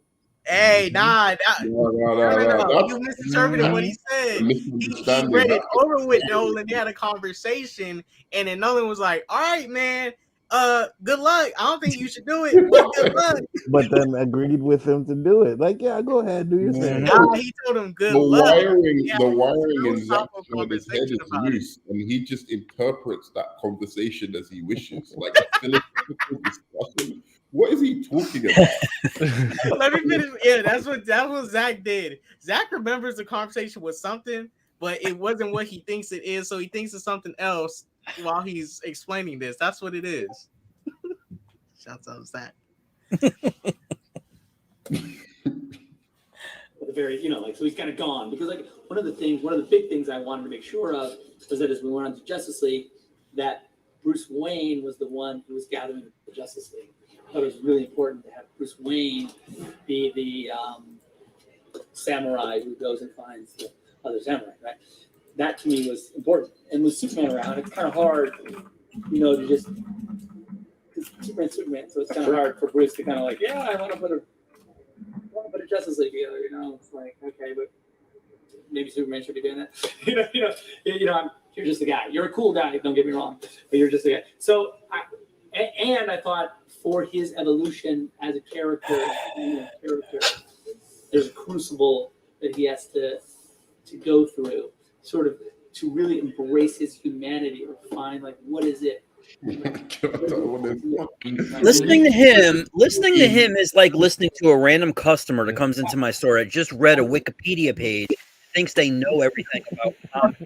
Zach is not a great. So this is why I specifically wanted to talk about this was because he's not a good public speaker. Okay, like that's obvious. Okay, right, and this is why I did want to talk about it because, and I think this is also the huge reason why. Batman bots, Batman stands. Zack Snyder is pretty obvious. His favorite character is probably Batman in DC. I understand that. That's totally fine. No. If we had to pick a character that he would prefer, he obviously prefers Superman over Batman over Superman. Batman. It's pretty obvious and clear. In BVS, Batman was the best part of his movies. It wasn't Superman, it was Batman. Even with the changes, Batman was the best part. Now, That's why I said that. As he made it clear in the video, he wants to get Superman out the way so these other characters can do this, and that. I understand it, but you don't have to do that in order to make a Justice League. It doesn't have to be Superman that sets up. It doesn't have to be Batman. It can be fucking Flash. But you don't need to kill Superman in order to make a Justice League. This is all you need to do. You know what was all you need to do. I want to put a caveat on this just before, like I say this. I think, despite the terrible ideas going in that are the premise of the Justice League movie, thanks, Antonio. I think with all of those terrible ideas that are the premise of that Justice League movie, he made the best possible movie out of those terrible ideas, right? It's better than, like, I like it better than BVS. Okay, it's actually, I like it better than BVS. The only downside to me, the only League member, while yes, he gets a moment to shine, is that I do not love the fact or like the fact that Superman is barely in a Justice League movie. But here's what I take umbrage with even more than him saying he needs Batman to go around and be the samurai, because it kind of makes sense, like in a way, like the least powerful guy be the samurai rather than the most powerful guy who doesn't need anyone, you know, especially in Zack Snyder's version, who doesn't even really need anyone else, like going around like gathering the team together.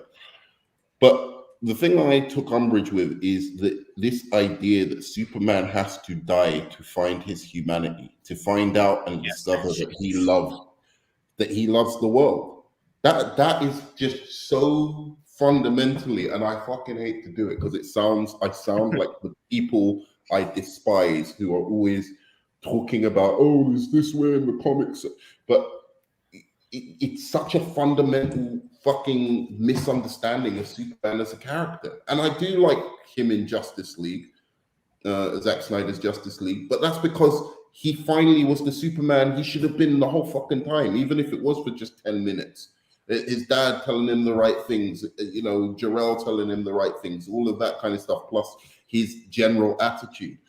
But you don't, that's what he's supposed to be from the beginning. You don't need to take him down this dark path where he has to die to realize that he likes humanity, or that he embraces. He is the most human. That's the whole fundamental thing. Why would he need to embrace his humanity? He was raised as a fucking human. That's why in Man of Steel, for example, Zack's way would work if, let's say, Superman grew up as a Kryptonian, right? And he lived on Krypton his whole life. And let's say he was on another planet and he got to finally use his Kryptonian abilities.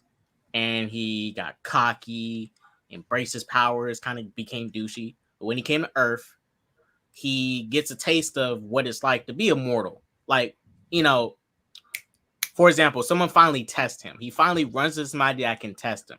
He's went through so many people, dealt with so many opponents, and he just slaughtered them, went through them. He's just OP, crazy OP. And he finally met his match that showed him, like, yeah, you're not all that. You're not that hot shit. You could be killed. But he already kind of knew that in Man of Steel because, one, he killed Zod, who's the same of equivalent power. So if that's not proof enough that he is mortal and he could die, Zod was that. And another thing, he almost died on the ship, Zod's ship. He almost died from not being able to breathe in the air. So he could die. It's very easy. He could die. And also, another thing, he grew up on a farm for over 30 years. And Man of Steel, he's in his 30s. Which he shouldn't be. He should have been in his 20s. But right, should have been. But he grew up on Earth as a regular human. I don't need to die and come back to life to realize that, oh my gosh, I'm immortal. I know I'm a fucking mortal. Even though I'm a human, I know I can still be beat. It's a whole lot. We should probably let RJ and other people speak on this as well. But if I let these MCU, this gives these MCU fans ammunition. They're about to destroy DC right now because of this. I wish I didn't. Nah, shit. we don't need no, to destroy destroy DC dots because DC. you all do a good job on your own. Okay, you Nah, guys destroy your own universe, man. You sit there and No, all this infighting. Stop it. You do. No, what infighting? Again, do I have to go back to Superman and Lois? Y'all are trying to kill that show. Why don't you That's demand that nothing these to do people with get us. there? What do you Yes, mean? it What do you- is. Tell see, these baby, people, you acting yo, loud, instead of man. doing I told them. Instead of doing hashtag restore the Snyderverse, how about hashtag give Superman and Lois a regular fucking schedule? How about that? And Yeah, I mean, Nerdman was just on here the other day saying how he hates DC fans. I do. He was saying that yesterday. Hey, that footage don't exist. I'm about to delete that stream. Yeah, I think you better. Antonio, I like Superman Earth 1. I don't necessarily love New 52 Superman. I think but Superman Earth 1, Volume 1 and 2 are really good modern takes on the Superman mythos. And if you're going to say, because I like that, I should like Man of Steel, then you really, that's not the same. It's a similar idea, but the execution is just completely fucking different. And it works in a way that it's more or less faithful to the Superman mythos, the Earth 1 comics, whereas, and it makes Superman an interesting character and his conflict interesting. I'm not a fan of the Earth 1 comics. I don't like how, like, I never liked the Batman Earth 1. I never liked Superman Earth 1. It was too grounded to reality. I hated it. I hated it. Look, I'll just say this. All you young people, y'all need to get back to the comics when it was real comics. You know, back when men was back. This is back when men was men. These comics, y'all need to get back to these. Okay. Young folks, we need to get back to these, man. Back when men was men. This right here. The golden age. Yeah. All this new. They've got better things. That's toxic. That's toxic. I'm joking. So RJ, what do you make of all of this? As a RJ supports good. RJ, support your man Zack Snyder. He's not a good public speaker. I mean, there's a lot of stuff that he's done that. Yeah, he does. He ruined DC. He didn't ruin DC. Yeah, he ruined DC. He ruined reputation. DC. Fuck him. He didn't ruin DC. Ruined DC cannot be ruined by one individual. I'm sorry. He ruined Batman for me in BVS. I hated it, and then he ruined Superman. I'm sorry. I like Zack Snyder Justice League, but I will not accept. I won't accept that he was the better for DC. That people all say, like, he ruined the reputation of DC, and when people think of DC, they always think of Zack Snyder now, and he thinks he's the face of DC, and that's bullshit, and it's ridiculous. But didn't he say Wonder Woman now? I get what you're saying when you say it like that, Arkham. I don't want to be a dead horse, and I don't want to, like, yeah. Look. I can agree with Arkham's point that it's amazing. I just don't think he ruined DC. I think it's just a little extreme. He didn't ruin DC. To be fair with those DC, Nolan started it. It was Warner Brothers and Zack Snyder that came together to collectively. This is what happened. We all know. I don't want to regurgitate it, but Warner Brothers and Zack Snyder had this weird relationship where you have an employee that you don't like what they're doing, but you keep them on for some reason because of contract and shit. And it's like, you don't like each other's ideas. Why the hell are you still working together? That's what their relationship was. Nolan was the Trojan horse that led in Zack Snyder. No. Don't blame Nolan. No, he was already doing Watchmen for them, dude. He already did Watchmen for them. Right. And that wasn't the proper. That wasn't the proper DCU though. That was just like an offshoot. Nolan brought in Zack Snyder, so everything is on Nolan. What do you mean? Watchmen came out in 08. Hey, what the fuck? Nolan does have some fault, but he didn't has all the fault. He has all the fault. His ideas in Zack's head.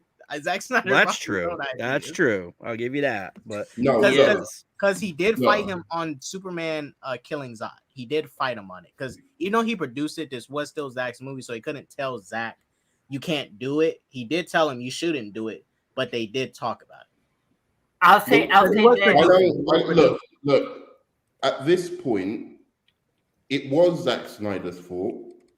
Yeah. But the facts are that Zack Snyder's Justice League, I don't give a fuck what anybody here says, is one of the best comic book movies of all time. So is Watchmen. Stop it. It's better than Thor. So is Watchmen. Stop it.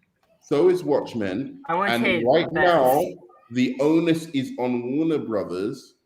If they wanted to continue that trilogy and satisfy that fan base while not making Zack Snyder the center or the head or the kind of guy who's making all the decisions about DC, just have him have his little pocket universe, put it in fucking cinemas and make your money off that. Hopefully make money back off the losses you did on the first Justice League. But if you do that, you're also condemning all the people of the Snyder Cut that harasses WB executive, tell them to kill themselves. Like, you shouldn't condemn that also. Oh, you should condemn that, absolutely. You should say, we're not doing this for those fans. Yeah, we're so not doing this. We're not Kowtown. We just see that he means reward. You shouldn't reward it. Yeah, you shouldn't reward it. So I'm happy that it's dead and it's never come back. Yeah, but I feel like there's fanatics for everything. You're not rewarding them. You're making a successful franchise, or you're continuing a franchise that is popular. But it wasn't successful. It wasn't Nerdman. It wasn't successful. It wasn't successful because they cut it off. That is part of the reason. That is part of the reason why they wanted to get rid of Zack Snyder, because it wasn't bringing the money that Marvel was making. Look at his movies. And also, he also went behind their backs. Like, if you're part of studio, if you're working for either DC or Marvel, I don't think you should go behind a studio's back, not telling what you would do. If that was in Marvel, they would have fired that person. Okay, fine. I want to qualify what I'm saying. For BBS, I think they fired him. Right? There's no doubt in my mind they should have fired Zack Snyder. I think they should have fired him, or maybe redirected his efforts, should I say, after Man of Steel, because clearly he didn't get it when it came to Superman, right? What I'm saying now is the Justice League kind of changed things. It was a kind of game changer of a movie. When you see it, and his version is quite popular. No, I'm talking about his version that came out, the 4-hour blah blah blah version. He considers that the true version. He just says Justice League, and you should know he's talking about the Snyder Cut. Okay, yeah. So the fact that has a fan base behind it, and it has people who actually enjoy it and will support it in cinemas if there were sequels. I think they really enjoy it.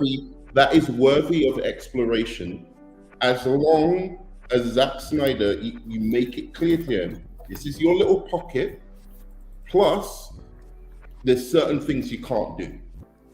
But you do realize that doing that is going to enable those extreme factions of his. What are they going to do? Cult. What are they going to do? Like, who knows? Why does that matter? They're going to storm. When has that ever happened? Okay, listen. Hold on. What are they going to do? They're going hold on.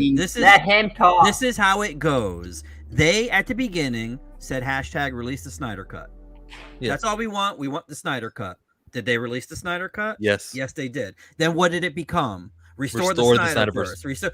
Okay, and then after you do that, then what's it going to be next? Oh, let Zack take over all the DC characters. This is what happens. This is the slope you're going to go down if you continue giving these people. Now, I agree with you, Nerdman. If he has a story set in mind and whatever else, what are you talking about, Mike? You're talking about people on the internet who are going to write words, type things. Who cares? Yeah. No, Twitter is real life. If you give them that, Twitter is real life. Hello, come on, chill. Look, yeah, but what were you going to say? Incredibly worst. Finish what you were going to say. If he I'm has confused about what we're even arguing about. We're talking about fan bases and how we're going to encourage them to be nasty. There are nasty. The worst fanboys in the entire league, the New York Yankees. Should they not get an All-Star game because because the fans are terrible? No. What are you talking about? Everybody knows the Philly fans are the worst. Let's make this clear. Let's make this clear. Dude, they were throwing batteries at Santa Claus. Come on, man. You don't do that. Let's make football. The most toxic fandoms to exist on this planet is Star Wars fans, sports fans, Star Wars fans, Star Wars like bots. Not I'm talking about all fans, but Star Wars bots. Sports fans, Star Wars bots. Beehive, Beyonce's fans. Yeah. Really? The Beehive, yes. Some Snyder bots for sure. And there's one more. I'm forgetting. There's one more. It's a musician. There's another musician with a toxic fan base like Beyonce. Taylor Swift? Nicki Minaj, Ariana. I would say Nicki Minaj is that's toxic. Those are the most toxic fandoms that exist on this planet. The most toxic. Oh, Geeks and Gamers. Yeah, we can put them up there. They're I will throw Geeks and Gamers in. No, BTS. Yes, BTS stands. Yes, them too. BTS stands. K-pop stands. Yeah. BTS stands. We'll put them in as 5. Those are the worst fan bases on the planet. They are toxic. They are the worst. Those are the worst. Onzo, would you have the WWE fans there? Because I don't think they're toxic. They're not toxic. No, I don't think they're WWE fans. WWE fans acknowledge that their wrestling is not real. It's WWE. Just like, God, man, the cocaine-fueled days of Macho Man and fucking Ric Flair, bro. Come on, man. And then you have this trash now. Just give them steroids and cocaine again. I mean, dude, this is what I like. This is what I like about WWE fans. Like, they acknowledge the shit they're watching, just like anything else is fake. But the fact that they're watching two dudes fight, fake drama, they know it's fake and they love the shit, but they're not toxic about it. They're like super cool with it. They just have fun. You haven't met certain WWE fans then, K-Dot. There's some toxic wrestling fans too. There are. Yeah, there are. So RJ, what are you saying? Are we being too harsh on the Snyder fan base? I think that, I mean, you guys are kind of looking at it from the outside looking in. I think from somebody who's on the ground a little more, I think that we've moved beyond like toxic Snyder fans. Like, there's not like infighting within that fandom right now between like the scooper people and the regular people, and the scoop and like the certain community around certain YouTubers, right? What I will say is that I think toxicity exists in a lot of fandoms. I think that there's a lot of issues with that specific fandom. I think there's a lot of entitlement. I agree, and I think that they bully. I think there's a lot of entitlement. I think there's a lot of give a mouse a cookie syndrome a little bit with some people. I think that, but there are still good people within it, just like any fandom. It's just you have to like find it. Sadly, you have to wallow through a lot of shit to find it right now. But here's the thing, RJ, that and it's a very interesting phenomena, right? Like there was this study that looked at like racist people, right? And none of them, like you'd have people with extreme, like, I don't like Indians, you know, like, and they would consider themselves not racist. Like when you say Indians, are you talking about people, even if they held beliefs like, I fucking hate Indians, I would never let my daughter marry an Indian, they still somehow would create in their mind a version of the world where they're not racist, because racism is a bad thing, right? So they don't want to be associated with this label of racism. And I feel that with some of the toxicity as well. I think fandoms do. They hear the word toxic and they assume, well, I'm a nice person, I'm not toxic. But actually, what they're doing is toxic, and it is bullying, and it does lead to, you know, say they're a little bit more laid back, and then but the people who watch their YouTube channels or something like that, they're the aggressive ones, right? When you are more interested when you're so interested in reviving a franchise that you're willing to lie, manipulate, embellish, just ignore facts, that for me is a form of toxicity. That if you're not willing to accept a certain level of reality, or basic things like, I don't know, due process or something like that, with the people who, like, say, for instance, follow Ray Fisher, then I think that's to some extent a level of toxicity. You're trying to cancel somebody, you can't even prove any accusations against them just because you feel they're against your film or they're against your director, not because. I mean, yeah, like I said, there's a lot of issues. There's no doubt about that. There's a lot. Yeah, but those are some of the people that are supposedly call themselves the not toxic ones who advocate those things. Back to Zack Snyder and what he said about Nolan. First of all, he called him Nolan and not Christopher. If you're friends with someone, it's a first name basis. The way he explained it made me notice. Got a point, Joe.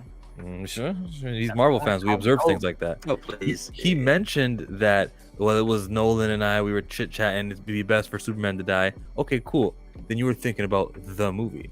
Don't act like, well, with Superman out of the way, in the next movie, it would be Batman putting the Justice League together. Because if we had Superman there, why wouldn't he be the one putting it together? But that wasn't the reason why Batman was putting it together. You made it very clear that in your first movie in BVS, you'd have Superman die. And then as a result of that, there was only Batman left to make the team. Don't act like you did it just so Batman could make the team and pretend like you actually planned these things out when what you said prior contradicts that. Yeah, that's why with the whole thing of Superman and Batman, right? I think it's what it should have been. And it's how commonly how the Justice League do form, even a lot of superhero teams, how they form. A huge threat comes. It can be anything. But how they could have done it for BVS, you make it a world's finest movie. And like I said before, they deal with Lex and Joker. Lex needs help Joker with executing a plan. They want to get rid of Batman and Superman because they see these two vigilantes as a issue. They are changing the structure of the world. People are beginning to have faith in people who run around in capes and all this shit, and they want to get rid of that, right? And later in the movie, Joker could betray Lex. Joker always does some wild shit. And went through this outcome, Batman and Superman come to the realization that there needs to be more of us to help stop stuff like this. I'm not saying it has to be exactly that, but I mean, I'm not. I do agree. But all you had to do was just make a threat come down from fucking space, Star Wars or something, and all these heroes see this issue. Why are you rewriting the script? To me, you're just doing it's like this movie you have in your head, and you went in and saw BVS. And it's just a what if scenario. What certain people wanted. But see, all right, Nerman, let me ask you. How would you have a Justice League come together? What you just said would be a great way to do a Batman and Superman movie. Yeah. Well, team up movie. That would be a great way. But BVS, that's not the problem with it. It's not like. Having Batman and Superman fight period for their first movie is. There's lots of problems. Honestly say, just going around, does everyone really think Batman v Superman is as bad as people try and make out? Yes. Really, because I'm genuinely curious. I despise the movie. 27%. It's Batman and Robin level bad. No, I don't think so. Nah, it's not Batman and Robin. No, it's not Batman and Robin, but I still despise it. Okay, because I just don't think it's. It's not Catwoman bad. It's not Steel bad. It's not Elektra bad. It's not Daredevil 2003 bad. It's not that bad. It's borderline close, but it's a little better than them, a little. Yeah. I honestly think two things, you change it and that movie's fine. Batman doesn't kill and Superman isn't a mopey and guy. Also, there's it's not just the killing that's also my problem is you have two storylines in the movie that he's like trying to make this whole movie. You have like Dark Knight Returns, and he tried to do like the death of Superman, that he kind of disrespected that whole storyline, that pissed him off, comic book fans off. Yeah. And another problem is you have Superman younger than Batman, and why are you having an older Batman? Older, like they should. I'm not saying they should be the same age, but I think you shouldn't have like Batman like 40 years older than Superman. And he, I mean, this is. and when introducing Superman, Arkham, I brought it up on Twitter. I just say either one. It can go either way. Either make Superman be 4 years or 3 years deep into his career, Batman be 2, relatively close. Because if you're building this world, what I would have liked to see was Batman and Superman, while they're both on the different sides of heroism. Yeah, they are growing together. Like, they're going to make mistakes. Superman's going to see it, and they both elevate together on the same team. They both grow.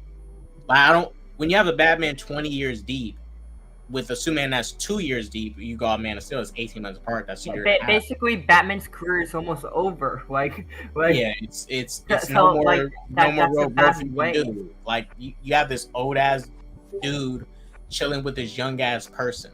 I'm not saying they can't elevate and grow together, but it's like who casted Zack Snyder. I'm about to bounce out, guys. Take care. Have a good one. Yeah, we're about to end in like peace, love, and hair grease. 4 minutes now. For sure. Yeah, I have to leave work. I'm in my office. Well, not my office, but like my workplace. Oh, is that why the camera changed? A bunch of people were complimenting you the other day. That's why he's behind all that exquisite arts. Y'all see exquisite art behind Notaman? Yeah, Lex Luthor was also annoying as well. I don't know how exquisite that is. It looks good. It looks like you. It looks like you're in one of those paint galleries, like you're in one of them galleries, art galleries. Yeah, like the Met galleries or something like that. Better than that Adrian Alfono down there. Mm-hmm. Where the hell is he, Chill? Where is he? Why is he not doing anything now? I do have before you end it, I do have a question for Mike. Because what was your ideal Justice League that you wanted? Like Batman, Superman, Wonder Woman. Did you want Cyborg in the mix? I know a lot of people don't like Cyborg in the Justice League. Well, that's because Cyborg is a Teen Titan. So yeah, I wouldn't want Cyborg there. Martian Manhunter. I mean, you can do what they did with the Justice League cartoon. Do something like that. I mean, if you can do it animated, it really shouldn't be that hard to do it live action either, especially with the technology the way we have today. To be fair, and they did it perfectly. I didn't like the way. I think they disrespected some characters the way they put them together in that animated universe. You're alone on that one. Yeah, yeah. Because it was only Superman and Batman that got full series and a story. Like, yeah, if you're talking about who got more time and attention, it was just Batman and Superman. Well, no, because from season 3 onwards, like they were hardly in it. They had episodes where like the question was. No, I don't mean that. I'm just talking about how the team was put together is not ideal. When people go, the animated series did it the best. It's like actually they just did a Batman series, a Superman series, and then they chucked Wonder Woman in. She didn't even have her Steve Trevor story. Nothing, all the rest of them didn't really have origins. It was just like they were just there. I don't think that's the best way to put together the team. I mean, the series was dope afterwards. I'm saying though, if you can do the series like that, it shouldn't be that hard to do a Justice League. I wouldn't have wanted that. I would have been pissed off. I would have been like, okay. No, but I wouldn't want them to do it the same way. But what I'm saying though is that if you can do, it's clear that you can pull off a Justice League property, and if they can do that animated, you should be able to do it live action. Not the same way, but I'm saying you have the talent to do it, and they chose Zack Snyder instead I get what you mean. for Nolan. If they were gonna redo like the Justice League, we all know they're gonna reboot the whole thing and down the line with the DCU. I would want find a director that like nothing, no Marvel directors to be, no offense, but like I feel like that would ruin his shit. No Marvel directors. No Marvel directors. So wait, so hold on, Markham. So hold on. So let's say that Hamada, whoever's in charge of DC right now, because I mean it's like a rotating cast.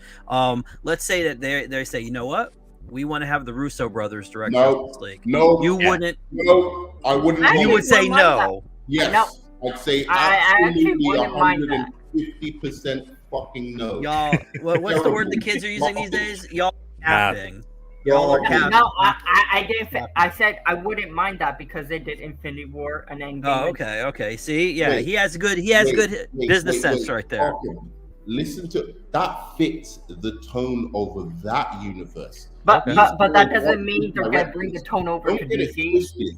Do you think part of the problem? Do you think Nerdman? Do you think part of the problem with DC Universe is your tone? The Marvel Universe, outside of the MCU. Look at their filmography. It's trash.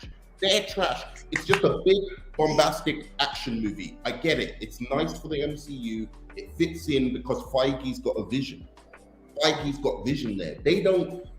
Fuck that. Fuck that. I can see the Russo brothers. I can see the Russo brothers doing a Justice League movie. It's not like they're gonna bring over the comedy to DC. They're gonna do something different and everything like that. And you like Peacemaker. We already have one Marvel director. Yeah, and it was trash. Do you want? You said you liked it. Arkham. Do you want DC to make a lot of money, or do you want them to make quality films? Why can't it be both at the same time? To me, what you're saying is, I just want DC to make as much money as Marvel so that I could be like, no. It's like that's all they'll do. They'll make a commercially successful Justice League movie. Won't be good. Might be like one that you can watch 2-3 times and then you're done with it. I'm not a big box office person. I can care less. I just want a good Justice League movie. I just want good DC movies at the end of the day. That's probably a lot of Marvel fans thinking they want good Marvel movies. DC fans want good DC movies. I don't think the box office really matters that much anymore. All right. Come on, not to us, but the studio, sure. Yeah, the studio, but a lot. They're focusing more on the streaming service now get the too. directors of Extraction, Cherry, and Yumi and Dupree. Yeah, to do the Justice League because they did Infinity. I wouldn't pick them. I wouldn't put their daddy overseeing them. I give them telling them what to do. I'd give them like a one character movie. You know, when they came together, they did Captain America.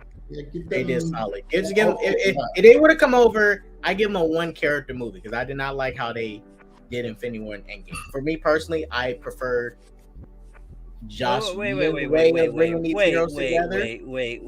didn't you like about Endgame? What didn't you like about Endgame, DC Dots? Green Arrow. If they want to do a Green Arrow movie, stop it. They handled so many characters in that movie and made it work. That was the very definition of one of those Marvel team-ups. Okay, those event comics that they have, like Secret Wars and Secret Invasion and Civil War and all that. They had so many characters in there, each with their own different tones and different things going on or whatever. And they balanced all of that in the way that it should have been done. Mike, I give the Russo's props. The only characters they handled well in Endgame was Captain America, Iron Man, Black Widow, Nebula, and Hawkeye. That is it. That's 5. Thor and Hulk was like butchered to who the Russo brothers took a knife. The Russo brothers took a knife, right? They grabbed Hulk and it was skinning his back. They were skinning his back, torturing him, and say, "Get in there." What was wrong with Thor? Like Thor was awesome in Infinity War. Thor was awesome in. No, I'm talking about Endgame. Thor was just because he had one scene. War, but he was trash in Infinity War. And there's a reason he was better in why he was depressed and he lost everyone. Well, see, not only that, but hold on, you're Dude, holding the you know who I Russo. would Wait, give a Justice League you're holding the movie to? Russo brothers responsible for the screenwriting. That was McFeeny and the other dude, Hemsworth Marcus and did it, that was and them. the It Russos wasn't wanted the it. Russos didn't write it. They directed it. They didn't Yeah, have but- anything to do with the No, story. but also Hemsworth wanted that too. He helped suggest the fat suit. Oh well, I think everybody bends over for Hemsworth way too easy. Taika Waititi, I think part of the problem, besides being him, is that he listens to Hemsworth with because I think Hemsworth secretly wants to be a comedian, and that's why he wants to put all this stuff in there, and that's where all these this Ragnarok and this Love and Thunder stuff happened. I mean, I did like the humor better in Love and Thunder than Ragnarok, but it was still bad. Let me tell you who I would do as a directors, like people I would want to hear pitches from. I wouldn't just give them the movie carte blanche, but I'd want to hear pitches from. Yeah, for instance, the director of Kick-Ass, Matthew Vaughn, who also did X-Men First Class. That's the kind of director I'd want to see. All right, let's see what you could do for. Well, didn't he want to do a Superman movie? Gareth Evans, who did The Raid. That's the kind of director I want to see looking at a Justice League or Green Lantern movie. You know what I'm saying? But didn't Matthew Vaughn put it out there he wanted to do a Superman movie, and y'all didn't do anything with him? Yeah, I know. Well, he was one of the runner-ups, but Zach got picked over him. Because to of be Nolan. fair, though, his movie was pretty stupid. Like his idea for a Superman movie. He wanted to do. Correct, but he had a weird pitch. He wanted to do the first movie where it's all set on Krypton, and you just get by the end the Jor-El sending the ship off. That's not a Superman movie. That is not Superman. Origin movie. Where he finally gets to be Superman. That's like Rogue One to New Hope. So what, he had like a trilogy set up or something? Yeah. Like the whole life of Superman, basically. Like, that's what they're meant to do. Next movie, Superman crawls for like 5 hours, and then he walks at the end. That's what's Matthew Vaughn's trilogy. But I think that was back in the day before even Nolan had done Batman Begins and all of that kind of stuff. I think now he probably rethink about what his Superman movie would look like. I think it would be a much better idea. Nerdman, I'm not saying every DC movie has to be like a comedic tour de force, but do you think part of the problem that DC has is that they made their movies grounded or like super ultra serious?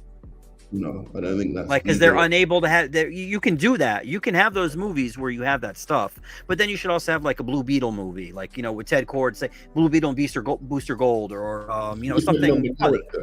It should depend on the character. But that's right. But this is. But see, what people. But how many of you DC fans were trashing Shazam because it wasn't like Zack Snyder's super ultra edgy movie? Well, I love Shazam. Everybody kept criticizing, and I agree with you. I like Shazam, but everybody kept saying, "Oh, that's a Marvel movie." Like y'all were doing that. It was basically from the comics where you have Billy Batson. He's a kid, and he has powers of a superhero. Of course, he's gonna have a lot of comedic moments. Yeah, no, I don't disagree. But I'm saying, but y'all are stuck in this Snyder rut where everything has to be edgy. I mean, it was people saying that Shazam was like a Marvel movie, which I disagree with. It was a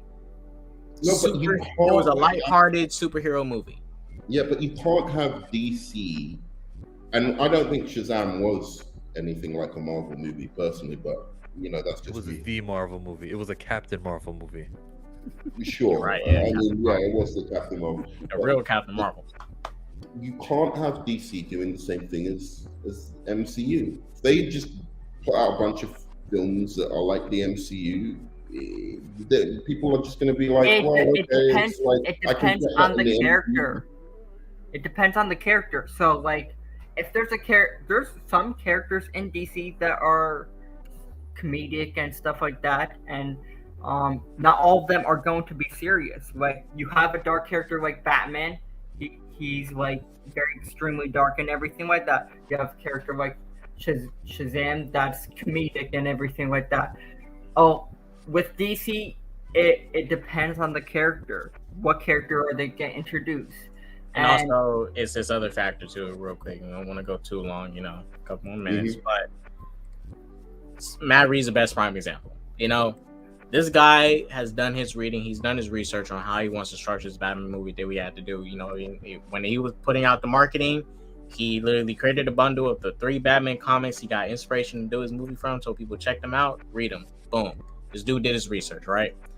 I'm not saying every director needs to be a fanboy or a fan, blah, blah, blah, but they need to do their due diligence, do their research, and do their due diligence. You know what? Guess what? The Shazam director read the Shazam books as well.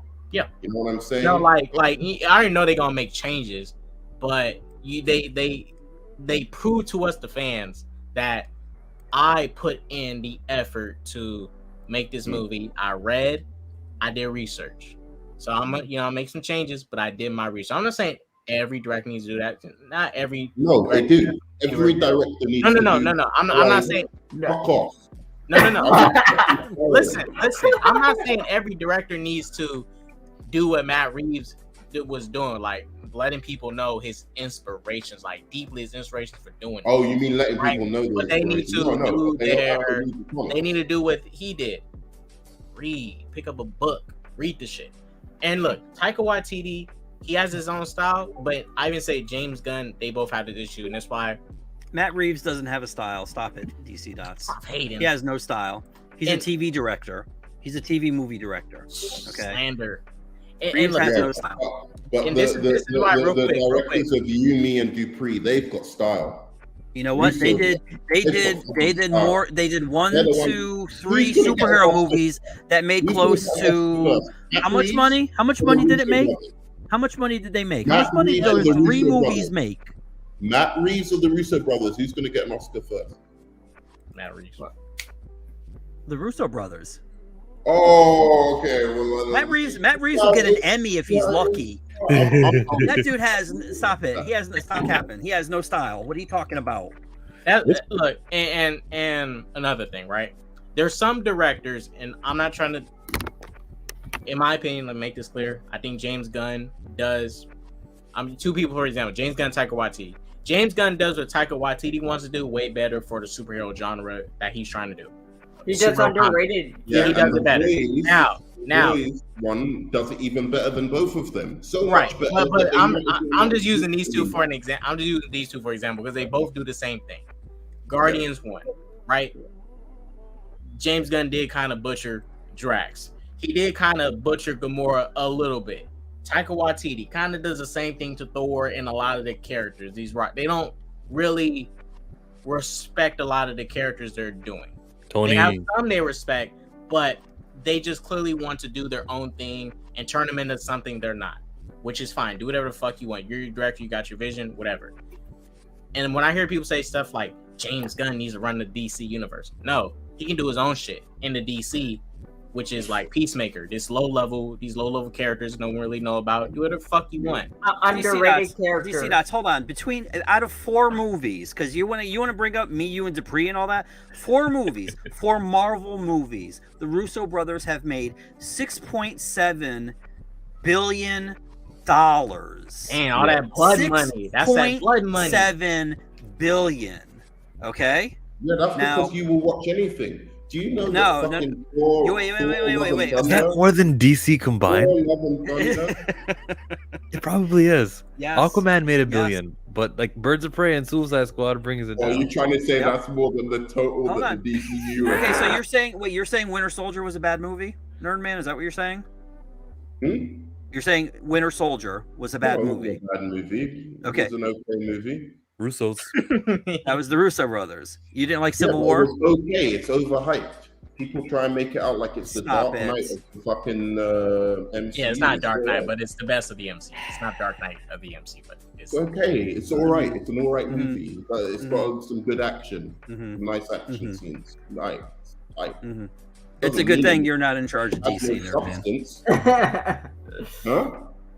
I said it's a good thing you're not in charge of DC, because I would, in a heartbeat, if the Russo brothers wanted to work and do something on a property, I would let them. But I would make sure I would make sure they would also have good screenwriters I too. was in charge of the Marcus and McFeely, those are the two dudes. DCU, it would be popping off, bruh. We would have had Red Sun by now. No, because you would hire idiot directors like you think that have style, like Matt Reeves. Matt Reeves has no style. He has no style whatsoever. Matt Reeves is king. He has no style. Which Green Lantern would you use? You should. Which? No, answer chill. Answer Chillmonger. What Green Lantern would you use? Wipe Feige's trash off the face of the What? earth. He doesn't listen when he talks. He doesn't know my question because he was talking. Which Green Lantern? Green Lantern.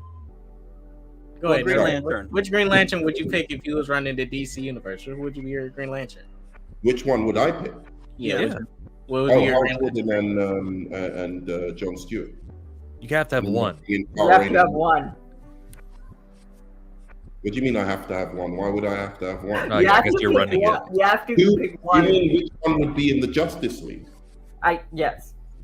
Okay, I'd probably choose. It depends on the makeup of it, because you would need some black or like some diversity there. So it depends on the makeup of it. But I could choose Hal Jordan. Which other black superheroes would you feature? I'd definitely make Martian Manhunter black. I'd do a Martian Manhunter movie. I asked him for black characters. He gives me a Martian. Okay, like Martian Manhunter has the voice of a black man. He's a brother. That is why you fail. If you were in charge of DC, what you should do is you should open up a milestone arm of the film division and have them get Static and Icon and Blood Syndicate on the screen. That is what you would do. Yeah, you could have a little offshoot, not a little, but like you could have an offshoot that does that. But like I'm talking about the Justice League, the Premier League. Like they are. If you don't have your own, you're disrespecting the Blood Syndicate. Make them the premier. Make their premier. Put them up top there. Give them that budget that these white studio heads won't do. That could come later. How it sounds like you're saying. That could come later. But I would rather see. Get a Martian Manhunter movie. Well, see, this is why you have things like Ms. Marvel where they say it goes on tour and it shows you all this stuff because they don't know if or when they're going to get their chance. You just said, "Oh, you could do that later. You could do that later." Well, when's later? When is the time? See, look at that. I didn't say. Look, like DC fan. I got more DC comics than you. If there was a good director, right, who comes to me with a pitch to do a milestone film, right, like with the milestone characters. Nah, I'm not accepting that. Hell no. Why are you waiting for them to pitch it to you? Why aren't you seeking it? Why aren't you actively going? We need all the seek it, but I'm you could have got Ryan Coogler to compete with the Avengers. Jordan Peele. To compete with the Avengers, you need a Justice League. That would be my priority. This is what my plan would Justice be. League needs members. Why do you need to compete against? You don't need to compete. Do your own thing, right? Isn't that what DC is about? Doing your own thing. If I should I say be competitive? No, you shouldn't say be competitive. Do your own thing. Why do you even need to? Why do you even need to acknowledge them? You all have two different universes. So do your own thing. I should ignore the Justice League for milestone. You should.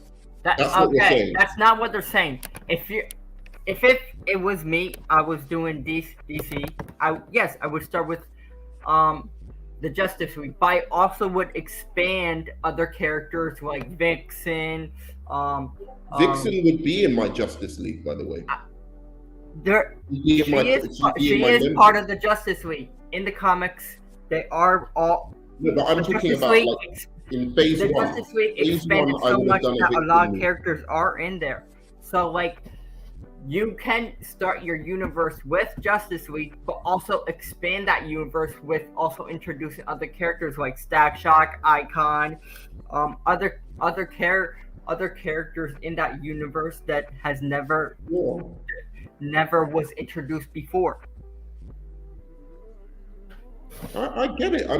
Why is this a disagreement? Like I wouldn't like. I'm not even disagreeing with you. Nerdman, I think those these characters MCU should fans, that's what they do, man. They're trying to set you up. Look, you got the right idea, and you get Justice League established first, and then everybody else can come after. You know, just got to get the main people first, and then everybody else can come after. Right. But look, I agree. You got to get Milestone up in this motherfucker. You got to get Shazam. Everybody. But you got to establish your big heavy hitters first. That's why if it was Marvel, let's say it had X-Men or the Avengers, let's say they had everything, you gotta start off with your X-Men first or your Avengers. You gotta start with something big, or fucking start it off with Spider-Man. But they didn't have a Spider-Man, so they couldn't do all that. And that's cool. Who are those two? Static. Really? That's Static Shock and who? Yeah, that's Rocket. Static Shock and that's his newest design. I think And is Rocket. that Rocket? Rocket? Yeah, it was. Oh, I knew cool. it. You know Hardware too? Yeah. Yeah, I got that Hardware. Also, what? The DC collection is out. How you mean? Static, got them all. We got all of them here. You read all of those? I bet Nerdman doesn't even know any of those characters. I don't really read Milestone too heavy. I'm not gonna pretend like I'm. It just technically rebooted. is part of DC. 2 more minutes, guys. 2 more minutes. There was 2 more minutes an hour ago. Come on now. Yeah, I did finish 2 more minutes, but you guys, I'm not. See, got a whole this is bunch the of thing. comics I'm on not my one way. of. Yeah, need more 2 comics like these. You know, comics where men used to be men. minutes. Nowadays, you know, men, they're different. We need men like this. This is a man. Every DC fan who decides to comment on these films apparently has watched, seen everything. Like they know all of Green Lantern, they know all of Superman, they know like nobody has read that many fucking comics. Like, there are a few people who've read that many comics, but certainly not the majority of people. Yeah, I like. Yeah, I'd say now. The ones that I like. I'd say now, like people, you know, there's been so many comics. People that have definitely grew up with these comic books have probably read them more than others, more than likely, because it was kind of catching them as they was going. Now it's at the point, and this is why I don't really buy as much comics, because like it's so fucking many of them that it's like, where the fuck do I start? It's not that hard. It's a lot of these. This like over 70, like, 80 years of This comics. is when I always go to the comic book store. Just put everything with DC on the side, and I'll just buy it. Like for me, I'll read some comics here and there, but like trying to catch up to everything, like start at the top and go down. It's a lot. Starting to do that now, which it can be done. It's going to take some years, but people that grew up with this stuff, it was easier for them to go through it, read it, because it was kind of coming out as they was growing up. So they're just especially like for the X-Men. I mean, here's what I do. I'll just tell you what I do. I mean, I read the buy X-Men. everything. I read the X-Men and Hulk pretty much, like, you know, like when how far are you in the 90s or whatever. But ever since, if there's a character that suddenly captures my imagination, I'm like, wow, I didn't even think of that. That character's really actually quite cool. I just look up, you know, 10, 20 best comics of theirs, right? And I look at various lists and I see the ones that come up consistently. And then I read them. What if... That's what I'll do. But like, you know... I have a question. What if in that series you have to read like the previous like I guess installment and stuff like that? So say for example if K-Dot wants to read Dark Crisis, then he would have to read Infinite Crisis, he would have to read Crisis on Infinite Earth, Final Crisis, he would have to read the New 52, he would have to read Rebirth and the Button and all those events to know what's going on in Arkham. No, you don't. I read the Button. You didn't have to read everything to get to read Crisis on Infinite Earth. You also need to have a little bit of history of what happened previously. You're just never going to ever. Yeah, and that's what. And I think because I'm about to read Crisis on Infinite Earths. Okay. Have you read it? I read bits and pieces of it, but not the full thing. I literally ordered it, so I'm about to read the whole thing. Oh, okay. Now I don't know how the story is going to go, but I imagine they're going to kind of You're gonna have to be a recap crisis. stuff. Not deeply recap, but try to recap a lot of this history that happened. Because you're gonna have a lot of characters, Golden Age, Superman, Batman, all of them in this fucking story. Jay Garrick, all these goddamn characters in this story. Infinite. Now they can't recap everything. I feel like the story, if I read it, is gonna recap just enough for me to not have to read all the comics before, all the Green Lantern comics, Wonder Woman, all those. I can tell you. Have you read Infinite Crisis? Wonder Woman comics to read, the best Flash comics to read. I ordered Infinite Crisis. They're okay, good. Here Monday. He's reading Infinite Crisis. No, because Aubrey. Because Dark Crisis, if you have with Dark Crisis, you actually have to read Infinite Crisis and Crisis on Infinite Earths to understand what's happening in that event. Yeah, that's why I'm gonna. If you want to read it, Chillmonger, have you read Dark Crisis? No. It's very good. Oh, okay. I need to read that. By the way, big Raya, I've never read Miss Marvel. Sorry, I haven't watched Miss Marvel because I'm not. What the hell is Rippaverse? Young Ripper finally got his own comic and stuff going. And that racist guy, the one who is he the guy that's part of Geeks and Gamers and everything like that? Yeah, the black dude. Yeah, the one with the beard who looked super happy to be around that guy who was like, oh, you know, the Batman. I don't think he's a part of the group. Yeah, he's not. He streams them, but he's not like associated. He's not employed under them. But that's the type of shit that makes me worried about streaming with a couple of people, because the mindset of guilty by association, or not guilty by association. I just don't want that. No. I've listened to that guy. He's an idiot, and I don't want to read his comics. Fucking. Yeah. Well, what Aubrey said is still true. He's black and he owns his shit. Yeah, he made his. You were advocating for this yesterday when we were chatting about when I was saying about how it's better not to have a Green Lantern, Jon Stewart. It's better to do a Vixen movie, better to do a Cyborg, better to put into the position of prominence and highlight black characters who've always been black, rather than having some Jon Stewart guy do the labor for Green Lantern. I'm happy he's black in his own business, by the way. That's not what I'm against. It's just certain things I've heard him say. I hope I'm talking about the right guy. Didn't he I saw a tweet. Guy, I apologize, but you're talking about the right guy. You have the same guy in mind. I saw a tweet. I think he was calling out DC or something like that. I don't know. I saw it had to do with the Rippaverse and stuff like that, and he tagged DC and stuff like that, and he's calling DC woke and everything like that, and bullshit. I'm really sick of this with even if he's associated with DC or not. I don't care if it's Ryan Kino, whoever is. I'm sick of this woke SJW nonsense with freaking either it's DC or Marvel. It's annoying now. I wish it would stop too, and a part of that stopping would be with the creators to not pause a story to do some sort of activism and advocate for some sort of. He's angry at everyone calling everything woke. Or am I misreading what you're saying? No, yeah, that's what I'm saying. Okay, and now what fuels that talking? Shows from misrepresenting and just having people there for the sake of attendance that bogs down stories.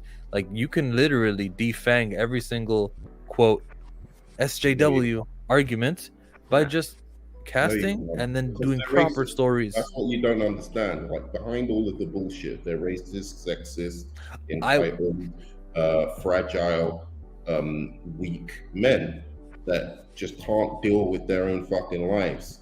And I'm saying the majority of them. I'm not saying every single one of them, but I think that's what's behind it. I think it's when I diagnose what is psychologically when you diagnose them, what's psychologically up with them, that's basically it. Some black dude I watched a few and stole their girlfriend, and now they fucking, it's just everything's woke now. The world's woke now. No, but it's happening though. There really is legitimate complaints. Now, what Nerdman said, I'm not gonna fight about whether people are just like, I need to be mad at black people, so I'm gonna use this as a reason why. I'm just saying, get rid of the reasons, and then we can see. Like, yes, there's legitimate complaints. Okay, thank you then. All right. I'm not denying that. What I am is like, Ray, if you're still in chat, they think everything ask you to do something. They think everything's woke in HJW. That's my it's like every day, and like they could do whatever they want, but I couldn't the time that I watch at least one video of them, I feel like I lost half of my brain cells. Yeah. I mean, look. They're worse than what they're fighting against. They're worse and more pervasive than what they're fighting against. Oh yes, sir. Yo, Tony, you're right. The gays that Rhea does in all her posts are undefeated. Yeah. And by the way, has anyone seen the Monsters trailer? Last thing. I seen glimpses. I didn't watch full trailer. I wasn't paying attention to it. I heard it. It reminded me of the way what's that network, the horror movie network, Shudder, how it promotes their trailers for their horror movies. It reminded me of that, like the sound, the with those that little jingle. It reminded me of that, the way the trailer was being processed. But it looks like a fun take on some Frankenstein and Mrs. Frankenstein. It looks fun. Well, Frankenstein. Look, for instance, I really want to watch it. Actually, I'm gonna go and see it the first day it comes out, just because it looks hilarious. But Chill, you'll appreciate this. Captain Marvel, the actress comes out. She says one thing. Maybe she says it a little bit like it was a stupid way of saying it or something like that. She said one thing. That led them for a whole fucking 2 years to treat this woman like she did what Amber Heard did or something. Hold on a minute though. I'm not on the defense for them. You know what I mean? No, I just mentioned that Young Ripper made a universe. He complained about things that the comics are doing. He went ahead and he funded his own thing. This is not a GoFundMe or one of he owns his website. He's paying for everything, so he cannot be taken away. No one can say like they've done with other creators, and I'm not defending or supporting, but I just mean he did everything independently. That's good. Probably because he's got themes of some racist bullshit. All those racist bullshit people are about to read a comic with a black superhero lead, and then all his little followers are buying his comic because they appreciate that self-hating black shit. Hold on a minute now. It's like saying I respect Candace Owens because of her hustle. Fuck that. She's a millionaire. She's made loads of fucking books. I don't give a fuck. She's still an idiot. That's an easy way to make money. That's the easy route. I could do that. I could do that fucking tomorrow. Hold on a minute. Yo, Nerdman though. You know what I also hate that's equally despised? Thinks, and watch how many followers I fucking get. Okay, but watch how many people are on the opposite side. They hate those YouTubers. They hate them, despise them. And their whole content is based on, did you hear what so-and-so said? Well, I mean, let's shoot this down. I mean, that's terrible too, isn't it? Yeah. On Twitter, I ain't gonna lie. I literally see there's a Twitter account called Fandom Menace posting their L's. I see that all the time because all of the people I follow like those posts, and when someone likes your thing, it'll show you all them enemies and all the hateful, bigoted YouTubers that I would consider hateful and I dislike. I see them all the time on my feed because of the opposites. The guys are like, "Oh, did you see what he said? You can't believe what he said." Tweets, likes about posting their L's. Right, because it's a little bit too much between both the people that's against them and with them. It's too much back and forth because it'll be times when one person will say, "Well, why are you still watching?" and then get mad at them "Well, you should be watching. You're hating on it. You should be watching it." Man, you just fucking told them not to watch it. The fuck do you want? It's I understand you hate them, but it's just they're both sides are regurgitating the same shit towards each other, and it's getting so old. It's I agree. Bullshit on. Let me let me say something about this dude. Hold on. This dude, I found him because of Brian Michael Bendis. Yeah, I guess he did a rant about Brian Michael Bendis once, and I subscribed to him because there were some things that he said, like about Miles Morales or whatever, that I didn't appreciate. I agreed with him, but all he has done since then is every single thing is just talking like he trashes Marvel. He came out in December, said he wasn't going to review this No Way Home because the company had nothing for him, and he had his own thing going. It's like, okay, you got your own thing going, you're doing your own stuff, that's fine. But then he proceeds to continue to make outrage after outrage videos about them doing stupid shit. You know what? If they're doing stupid shit, which I don't disagree that they weren't, then that's fine. Let them do their stupid shit. But this is what he has converted. He's only sold 10,000. There's been 10,000 people that have bought his book. His book is $35 for a oh hell no, I'm buying that. I think it's at 20,000 now. No. Okay, 20,000. So 20,000 of a $35 book. Now, do you know why? Now, I'll give him props. He has 10,000 or 20,000 people, whatever it might be, buying a $35 book. That's props. But you know what else? More than Ms. Marvel. But you know how much other money he made from selling essentially pogs and trinkets and actually, this is the thing. This is what Nerdman is saying. He is monetizing all of that nonsense, all of that division, all of that stuff that you say you see in your feed because, posting yells and all this other stuff, because people get performative about, oh my God, there's a woman in the lead and there's a black person in the lead and Reva and all this other shit before it even comes out. They didn't see one frame of Reva doing anything in Obi-Wan, and they already said, oh, well, it's going to... And some of these people, there's people on the inside that help do this performative stuff by leaking things like, oh, it's going to be a bait and switch. It's going to be all about Reva. It's not going to be about Obi-Wan and stuff like that. When you have people who have to sit there and time how much time she has on the show, that's ridiculous. That's stupid. Okay? And this is what they do. They monetize this nonsense. Everything. Oh, He-Man's woke because Teela's going to be the star of the show, and He-Man gets killed, and all this. It's like right before the even show comes out, and they can actually evaluate what it is or not. It's already Apparently, if you have a woman lead, it's woke now. Yes, right. That's all it has to be. And look, wait, and look. Personally, let's use Reva for example, right? We're discussing most about gamers. I'll listen to you on the train, but peace, guys. Peace, man. What disgusted me most about them was them deflecting from her being harassed and attacked. That was the most disgusting part. But when I watched Kenobi, right? Even though they are assholes for what the fuck they did, Reva still wasn't even the best written character. Correct. Like the material she was given. But see, they didn't know that. They didn't know that. Right. Well, none of us knew that, and they didn't know it. Right. And they was bashing before, and they're assholes for deflecting and not calling out the actual fucking racism, trying to say it's not racism when it was racism. Yeah. But in a sense, the Kenobi show still, for shit, helped prove them almost right in a sense. It's like they're fucked up for what they did, and they're wrong for not calling racism.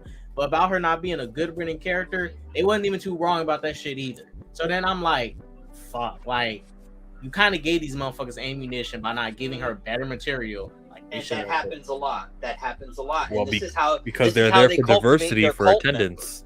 Right. Well, and my problem is the studios or the powers that be, the like mega conglomerates, where they could be doing diversity properly, authentically, with meaning, respectfully, and instead it's an attendance card where you say, okay, well, we got one here, we got one there. Don't really need to worry about the plot. You guys remember Spider-Man No Way Home where Electro says, oh man, I thought you were black. Well, hold on a minute.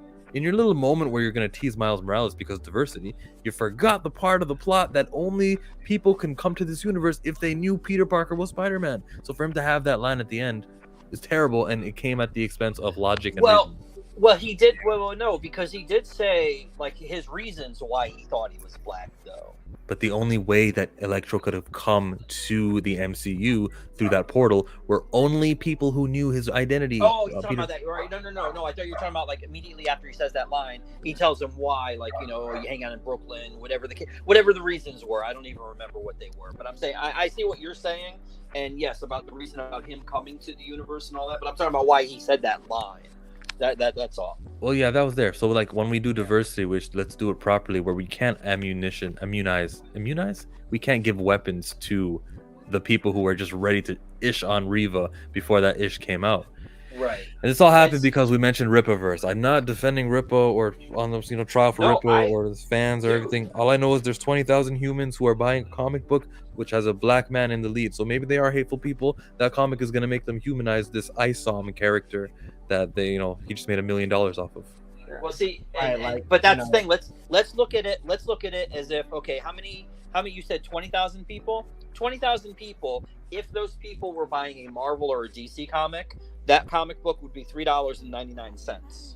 So that's the money he made. He was able to weaponize all of the outrage, all of the performance stuff with, they're just tokenizing this and all that. And again, I don't necessarily disagree with some of the stuff he says when he puts it the way that he does. Yeah. But when you are intentionally doing something, you're building your brand on that instead of something like when he used to do breakdowns and stuff and talk about characters and stuff that and those were good because you could see that he actually did care about these things. Yeah. But then it became, he's just literally buying into the division that there is. And this is the other thing too. There's this other dude, Thinking Critical. He does these things where I don't understand how certain people like Teeny Howard and all that continue to get books because the books don't sell. I agree with Thinking Critical. Exactly. And I don't necessarily disagree with that because there used to be a thing where if your books didn't sell well, you'd get kicked off. But now it seems like Excalibur. Okay, Excalibur wasn't selling well. Knights of X. Yes. And now they're even going to do something after that. It's like, how many times, this is the Brian Michael Bendis thing. How many times do you have to keep doing something before you just beat the consumers into submission and be like, okay, you know what? Either they're going to leave or they're going to buy it. Yes, it's good. Everybody wants to see Betsy Braddock as Captain Britain. I like that. You know what I mean? Well, then what you just said right now, that's why Young Rippos went from doing the comic book analysis and breakdowns, which proves he knows the characters, to where he stopped reading the characters and then made his own thing. That is a logical progression of steps. The stuff that he didn't like continued to happen, and he says, I'm going to make my own. There's an audience who have been turned off as well, who are like, okay, if I want to support stories that are comic book stories, I know the avenue to go to. It's called Rippaverse.com. Right, but if you are doing something like that, and you legitimately think this brand, this IP literally has nothing for me, why do you continue ranting about it then? That's the thing. That's the thing that bothers me about that. I totally agree. Go. Move on. Find something. Do your own, like you said. Do your own thing. Talk about your thing. Talk about what. No, it all became about it's about safe space and New Mutants and all this other stuff. It's like, dude, talk as about someone. things you like. That's my philosophy as well. I stopped reading the X-Men when Hickman left. There's not an X-Men review on my channel. I've suffered for it, unfortunately. I would say that if you're making money off of YouTube and you know that there's a certain amount for every video, then you would continue talking about the stuff that's shitty. But then I mean, I get. I just think that you're continuing to put that sort of negativity out in the world. You're contributing to it, and he smartly, wisely, however you look at it, monetized it. Because again, he has. Okay, let's see. Hold on, let me do this. He has 20,000 people. I can hear it. And at $3.99. So he did. What, so that's 4. Are you not just putting the number 4? Did you really put $3.99? Uh-huh. Gotta calculate it, man. Gotta get all that. Yeah, I know, right? And so he would have made $80,000. That is impressive if it was just $3.99. But he has flipped it. He has monetized it to where he added trading cards, and he did I think there's a t-shirt and a poster and stuff like that, or some were signs and whatever else. But then they try to That is impressive. But then you try to compare yourself to Marvel or DC or say what we did, what they couldn't. But you know what? You didn't, because you were just able to upsell. You were able to do what Marvel and DC try to do by doing all the variant covers. That's what you did. I think that the very high cost is justified when you consider he's got his own like website, his own everything, even the warehouse and the. No, I don't. I agree. In fact, if I was doing something like that, that's what I would want to do too. That's how I would want to do it, and not do it through like Indiegogo or whatever. Do your own thing. I agree with that. But I'm saying when you're trying to prop yourself up as being better than something else, the comparison is false, because you're not doing what Marvel and DC do. You're doing one book, like the Ethan Van Sciver. He's only done one new book, a book of new material. Everything else he's been coasting on has been from the past, has been little trinkets, like little pogs or something like that. Has been like, action figures, whatever. Yes, you made Why are you money. counting their pockets? Okay, what is your grand point? Is that he's not doing what Marvel and DC are doing? Is that it? No, my grand point is if you're trying to say that you are better. You're doing more than Marvel and DC when you're really not, because you can't be better than Marvel. I'm sorry, it's like he has to lay in the groundwork first before he can start saying stuff like that. It's like, you're just making. I understand what he's saying, but it's like you can't. He's just starting out with one thing, like it's just one comic book, and it jumped out well. But him saying like, I'm doing it better than Marvel and DC, like it's like, bro, you gotta put in your. Well, he calls it dead on arrival. It's like but you're not. You're basically.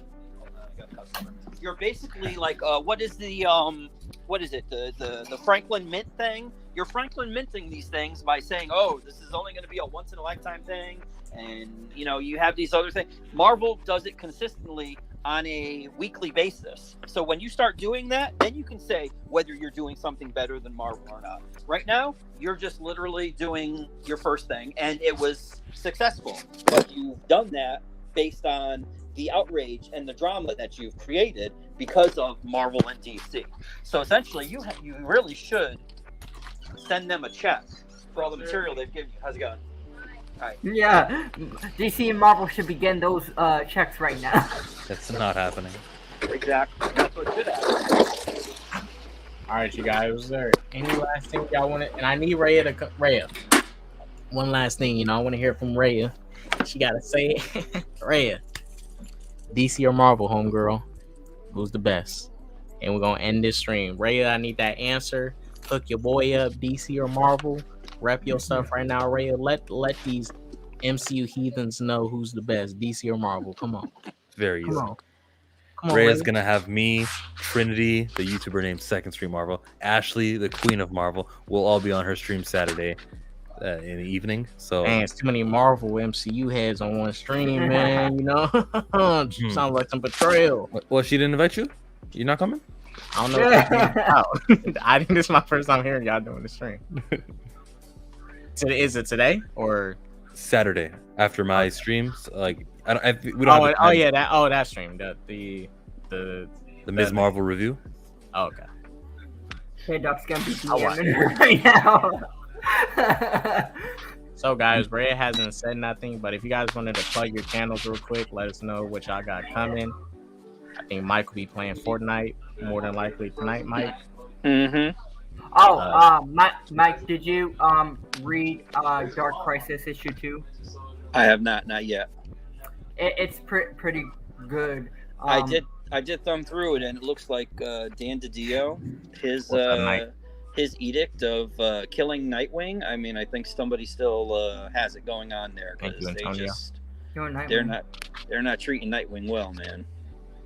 I really liked not gonna spoil, but like you read issue 1, right? Yeah, yep. And you read what happened after Shadow War with Deathstroke? Yeah. Oh yeah. So like they're gonna Deathstroke apparently is gonna have a bigger part into Dark Crisis. Okay.